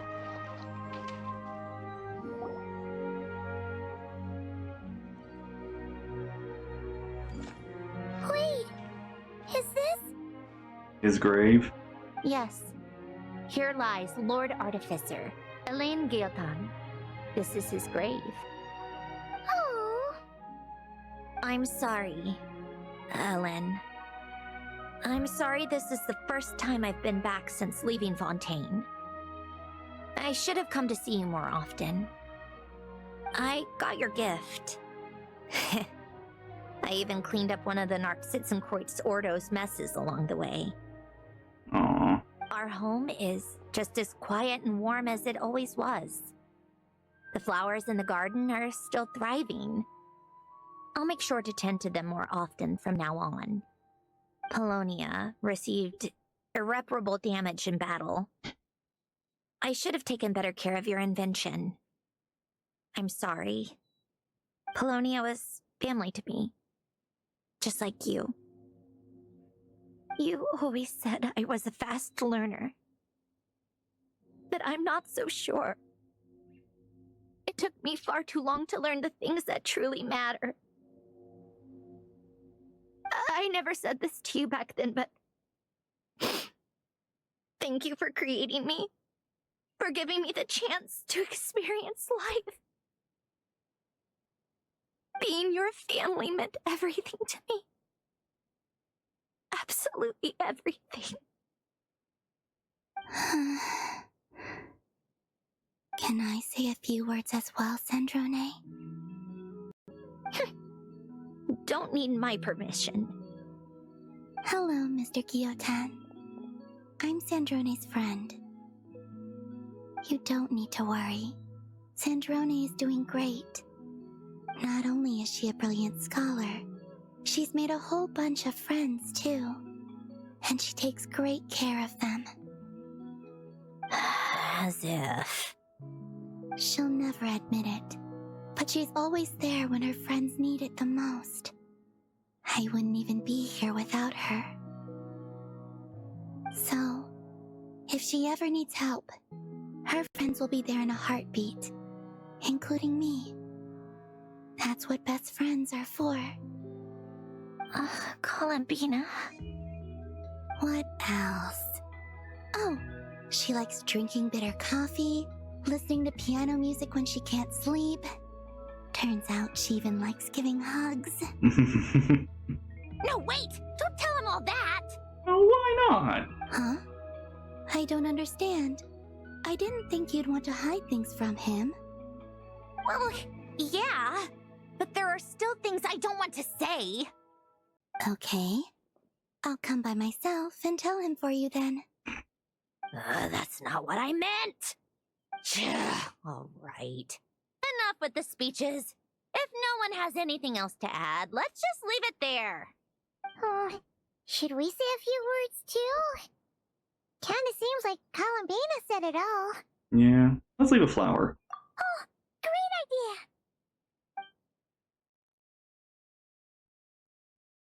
idea!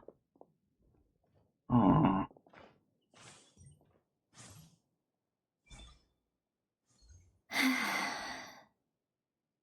Goodbye, Ellen. Wow. Man, it really feels, again, we're wrapping up so much stuff that we've been dealing with for the few years in World Quests. We just did Sumeru's like wrap up of stuff.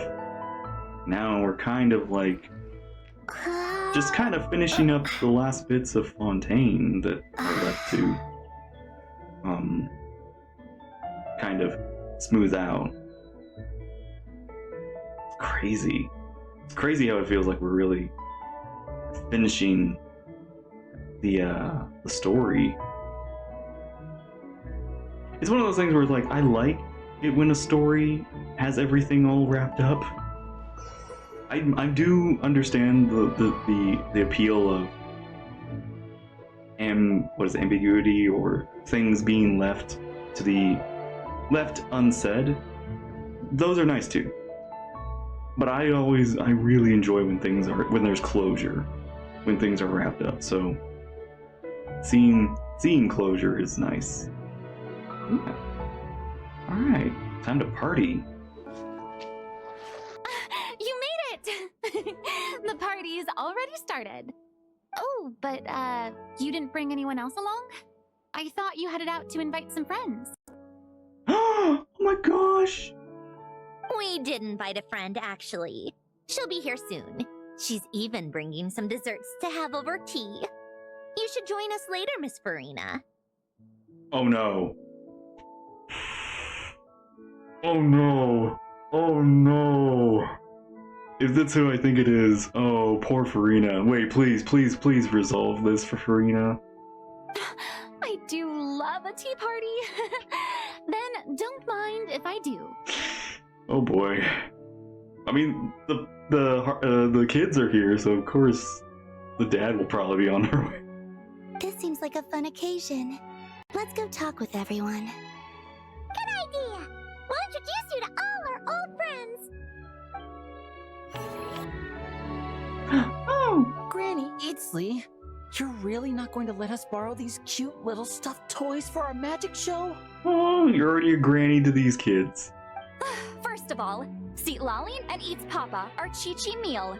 They have inauspicious stars sealed within them, and they're my helpers, not toys. But the Grin Malkin Cat and Boggle Cat box are Linny and Lynette's helpers. And they still make good partners on stage. Agreed. We've never had a Chi-Chi meal pop out of our hats before. It would be quite the surprise. I think the audience would love it. If this was the Masters of the Night Wind, these kids wouldn't have even had the guts to say my name, let alone pester me like this. I'm glad they brought that animation back again. I'm terrible at dealing with requests like this. Oh, Traveler, quick, save me! Looks like Granny Eatsley made some new friends. You think you're so funny. Lady Sandrone. Lady Columbina. Hello. Oh, you're maxed up again. Don't look at me like that. I don't have any mechanisms for you to break. It's like, what? The cat just... Good lord! You really have it against her, don't you? It's like... She's like, she looked at her like, give me something to break. No. Don't be fooled by my sister's demeanor, Lady Sandrone. She's just as delighted as the rest of us to have you back. Well, I suppose when I'm not so busy, I could find some time when Arlecchino is around and bring over a few gifts to the House of the Hearth. Yeah. You're too kind, Lady Sandrone. I'm sure just your visit alone would make Father more than happy. I just need to borrow them for a bit. I'll pull them out of my hat, give them a quick hug, then give them straight back.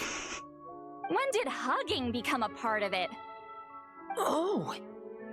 I could lend you pair, so you have something to hug in the meantime. He gives really good hugs. You're so adorable. I don't need something to hug in the meantime. The issue was never the hugs. How about this? You can have 2 VIP tickets right next to each other. Excellent view. Right next to each other?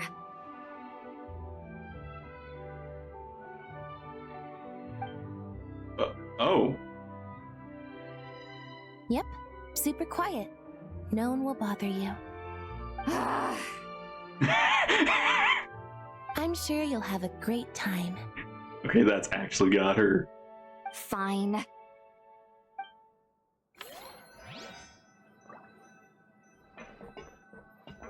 Oh my god. Cute. Hang on. I think I saw some people I recognize. Yes. Hey, you two. Wait a second. Mr. Baptiste and Veronique! You're here! Friends of yours? Kinda not really. Veronique is the prop manager for Musketeer Pictures, and Mr. Baptiste is the author of The 2 Musketeers. Yeah, former prop manager.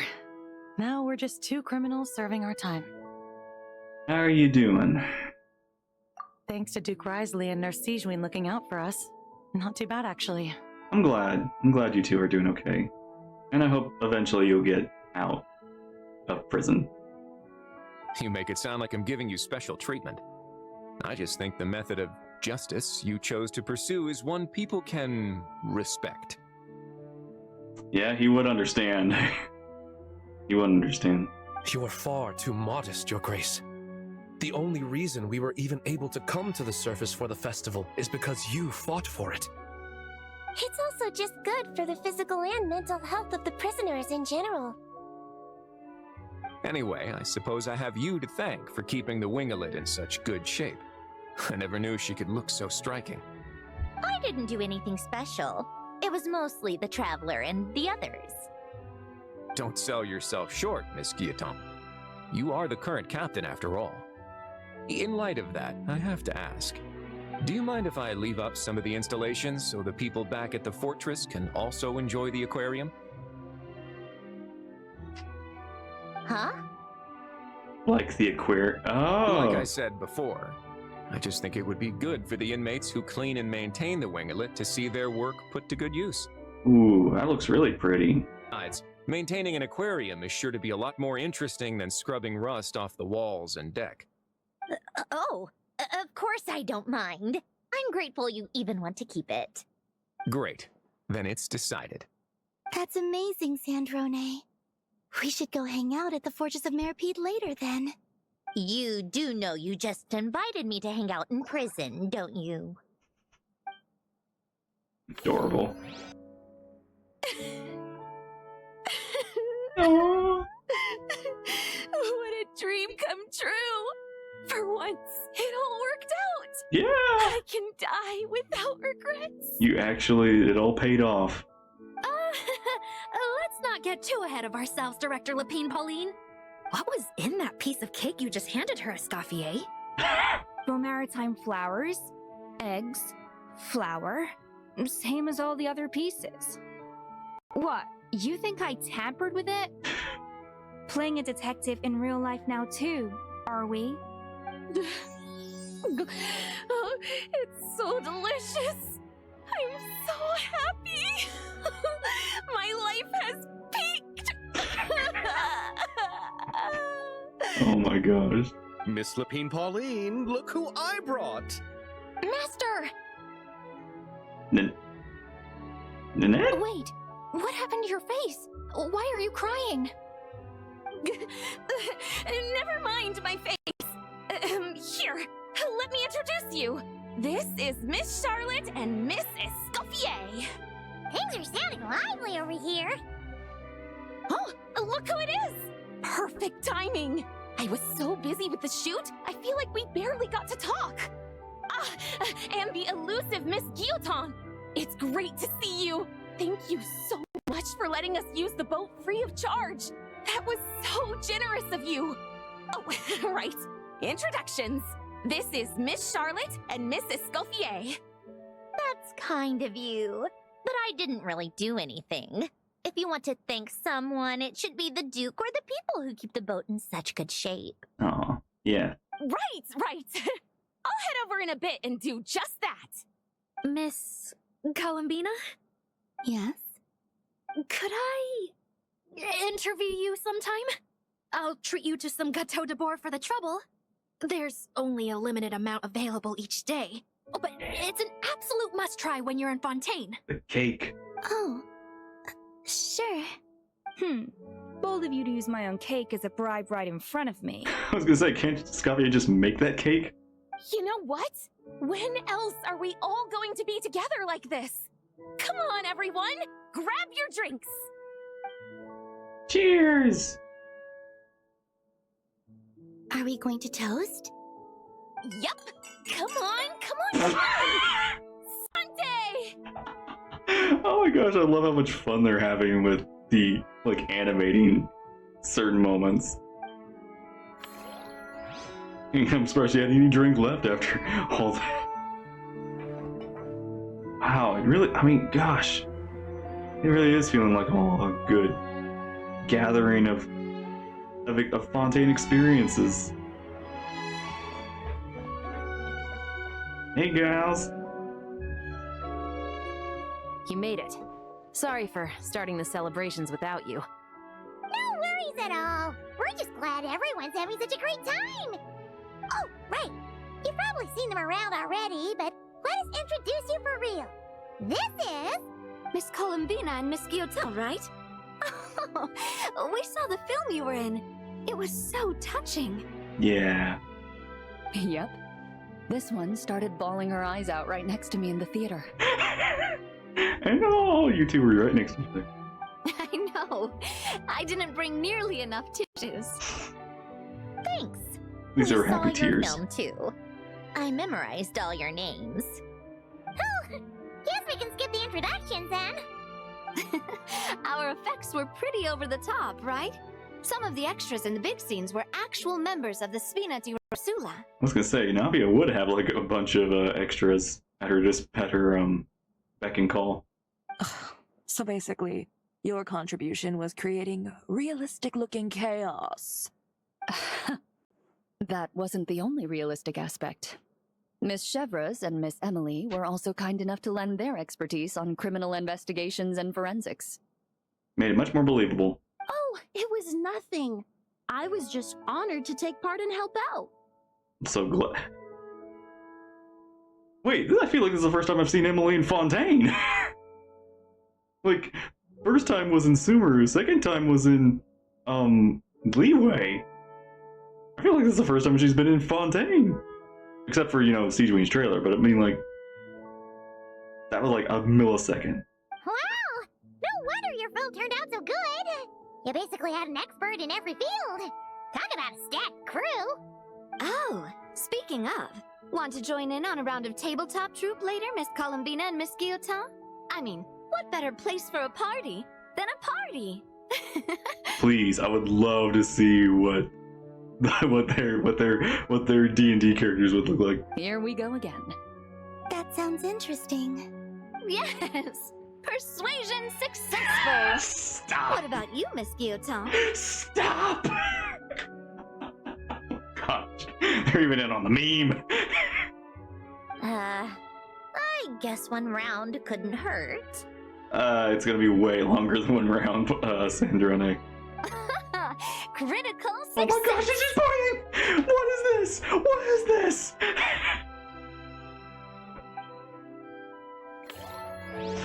Oh my god, I love it. So happy. Oh my gosh, this is so good. My favorite nation. And last but not least,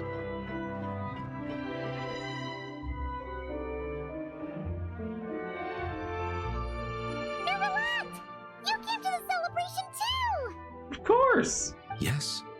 I can only hope my presence does not make anyone ill at ease. No, I'm glad to see you again too. Feels like it's been forever as well. Who's this? Alright!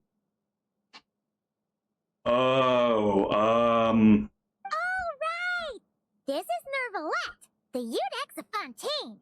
And this is Columbina and Sandrone. That's right. We can't say ourselves unless he wants us to. It's up to him if he wants to reveal what he is. Greetings. Hello. These two must be the Fatus and former Fatus related to the recent incident in Nod-krai. I read about them in the diplomatic report. And she is... The Udex? Oh, the dragon that cries a lot. What? What, huh? Say what? Oh, well... I didn't say anything. I swear, I didn't say anything. Jeez, Columbina. That's your takeaway from all those Fatui meetings? Seriously? Wait, did they figure it out? Is that truly how I'm portrayed in the Fatui's intelligence? The dragon cries a lot. You must put a lot of people in prison then. Well, it would be more accurate to say I pass judgment on their crimes. All trials in Fontaine strive for fairness and justice, so as to avoid imprisoning the innocent. So, only the people who deserve it get sent to prison. Oh, deserve is quite a subjective metric, is it not? Yeah. At the very least, I can promise that in every trial over which I preside, I make every effort to deliver a fair verdict. Columbina? Yeah. I was like, no, she's gonna do it.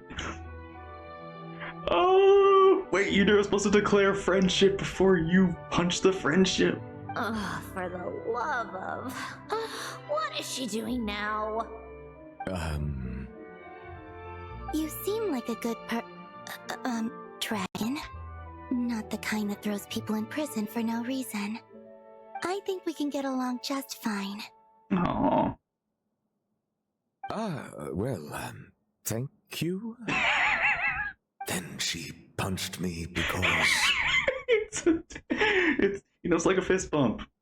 Oh, sorry, Nervalette. She thinks that's a sign of friendship. Where does she even pick up weird habits like that?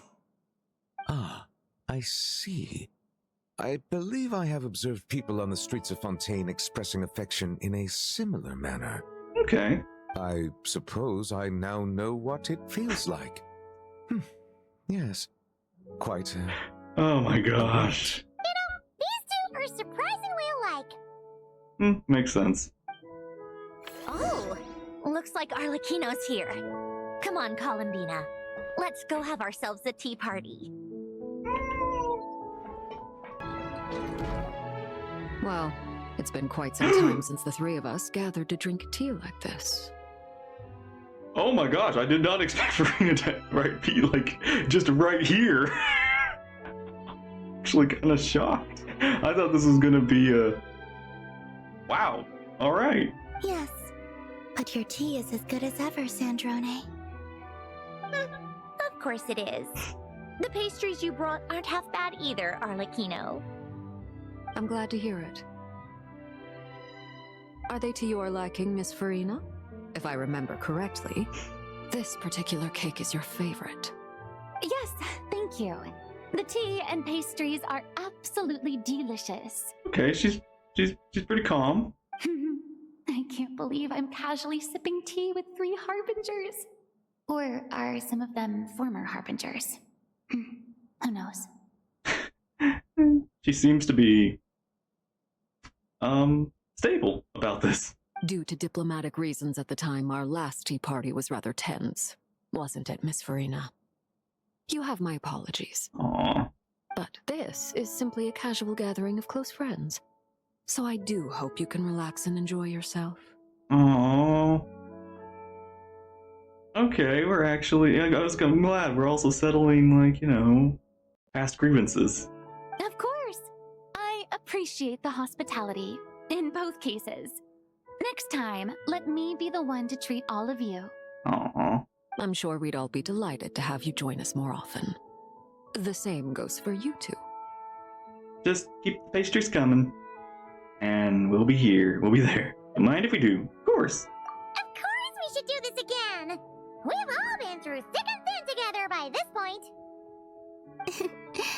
This is nice, Sandrone.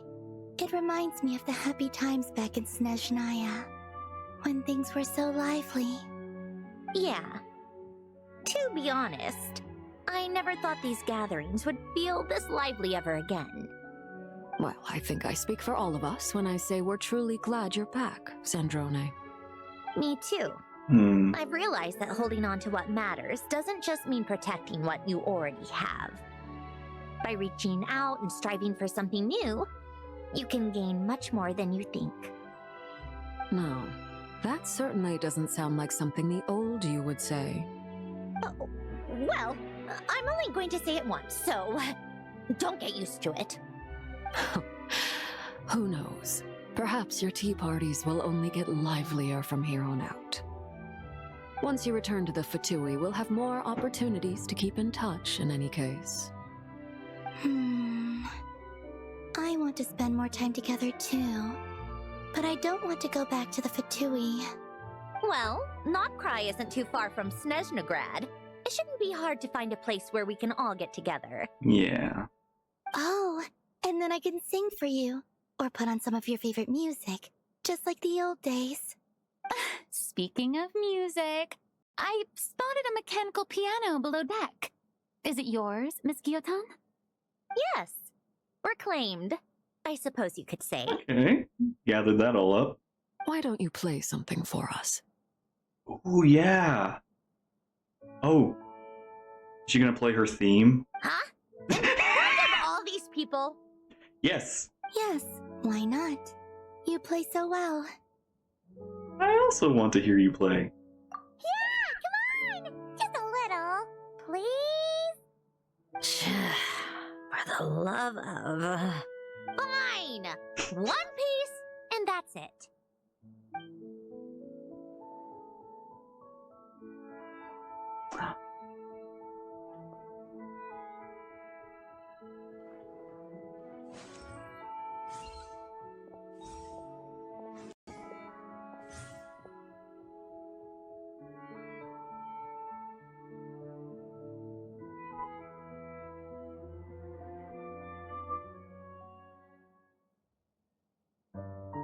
Yeah.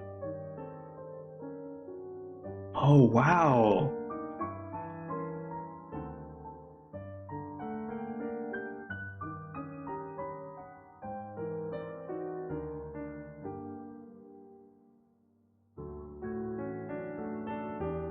Yeah, and her theme, but her theme has changed now. It's no longer the sinister one it was when we first met. Now it's lightened and has more hope.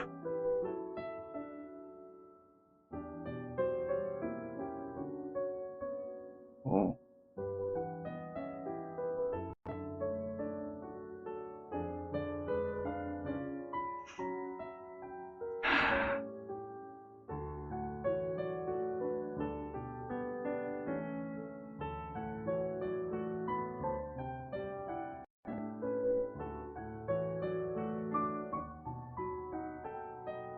I wonder, like, how accurate that is.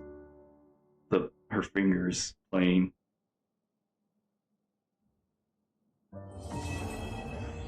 My textures are having enough trouble time loading. All right. All right, Musketeer Pictures. Everyone ready? Yeah, picture time. I'm not sure I should be in this one. Why not? Of course you should. You might have primarily helped out another crew this time, but you're still a member of Musketeer Pictures. All right, thanks. I'll still stand a bit off to the side, though. Can I be in the picture too? Of course, Miss Veronique. I would have loved to have you in the last one too, if circumstances had allowed it. Thank you, Director Xavier. Do I really have to be front and center? Yeah. You're the star. You're one of the lead actors! Of course you do! Nervous, Sandrone? No. All right, look at the camera.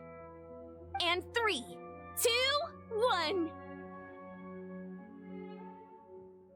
Musketeer Pictures! Aww. Oh, it's so cute. Oh, and she has her sword, Furina. Oh, and Lumine's in her outfit. All right. Oh, Sandrone's face. They're so cute.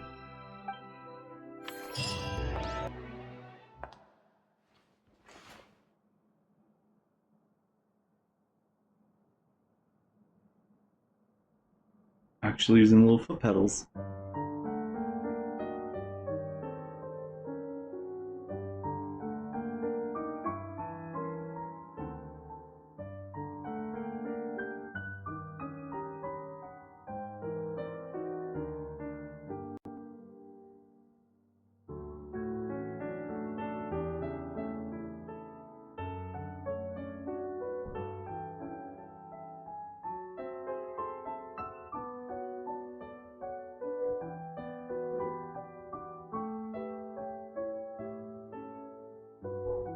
Holy cow. Animating like piano being played accurately That's like just such a next level.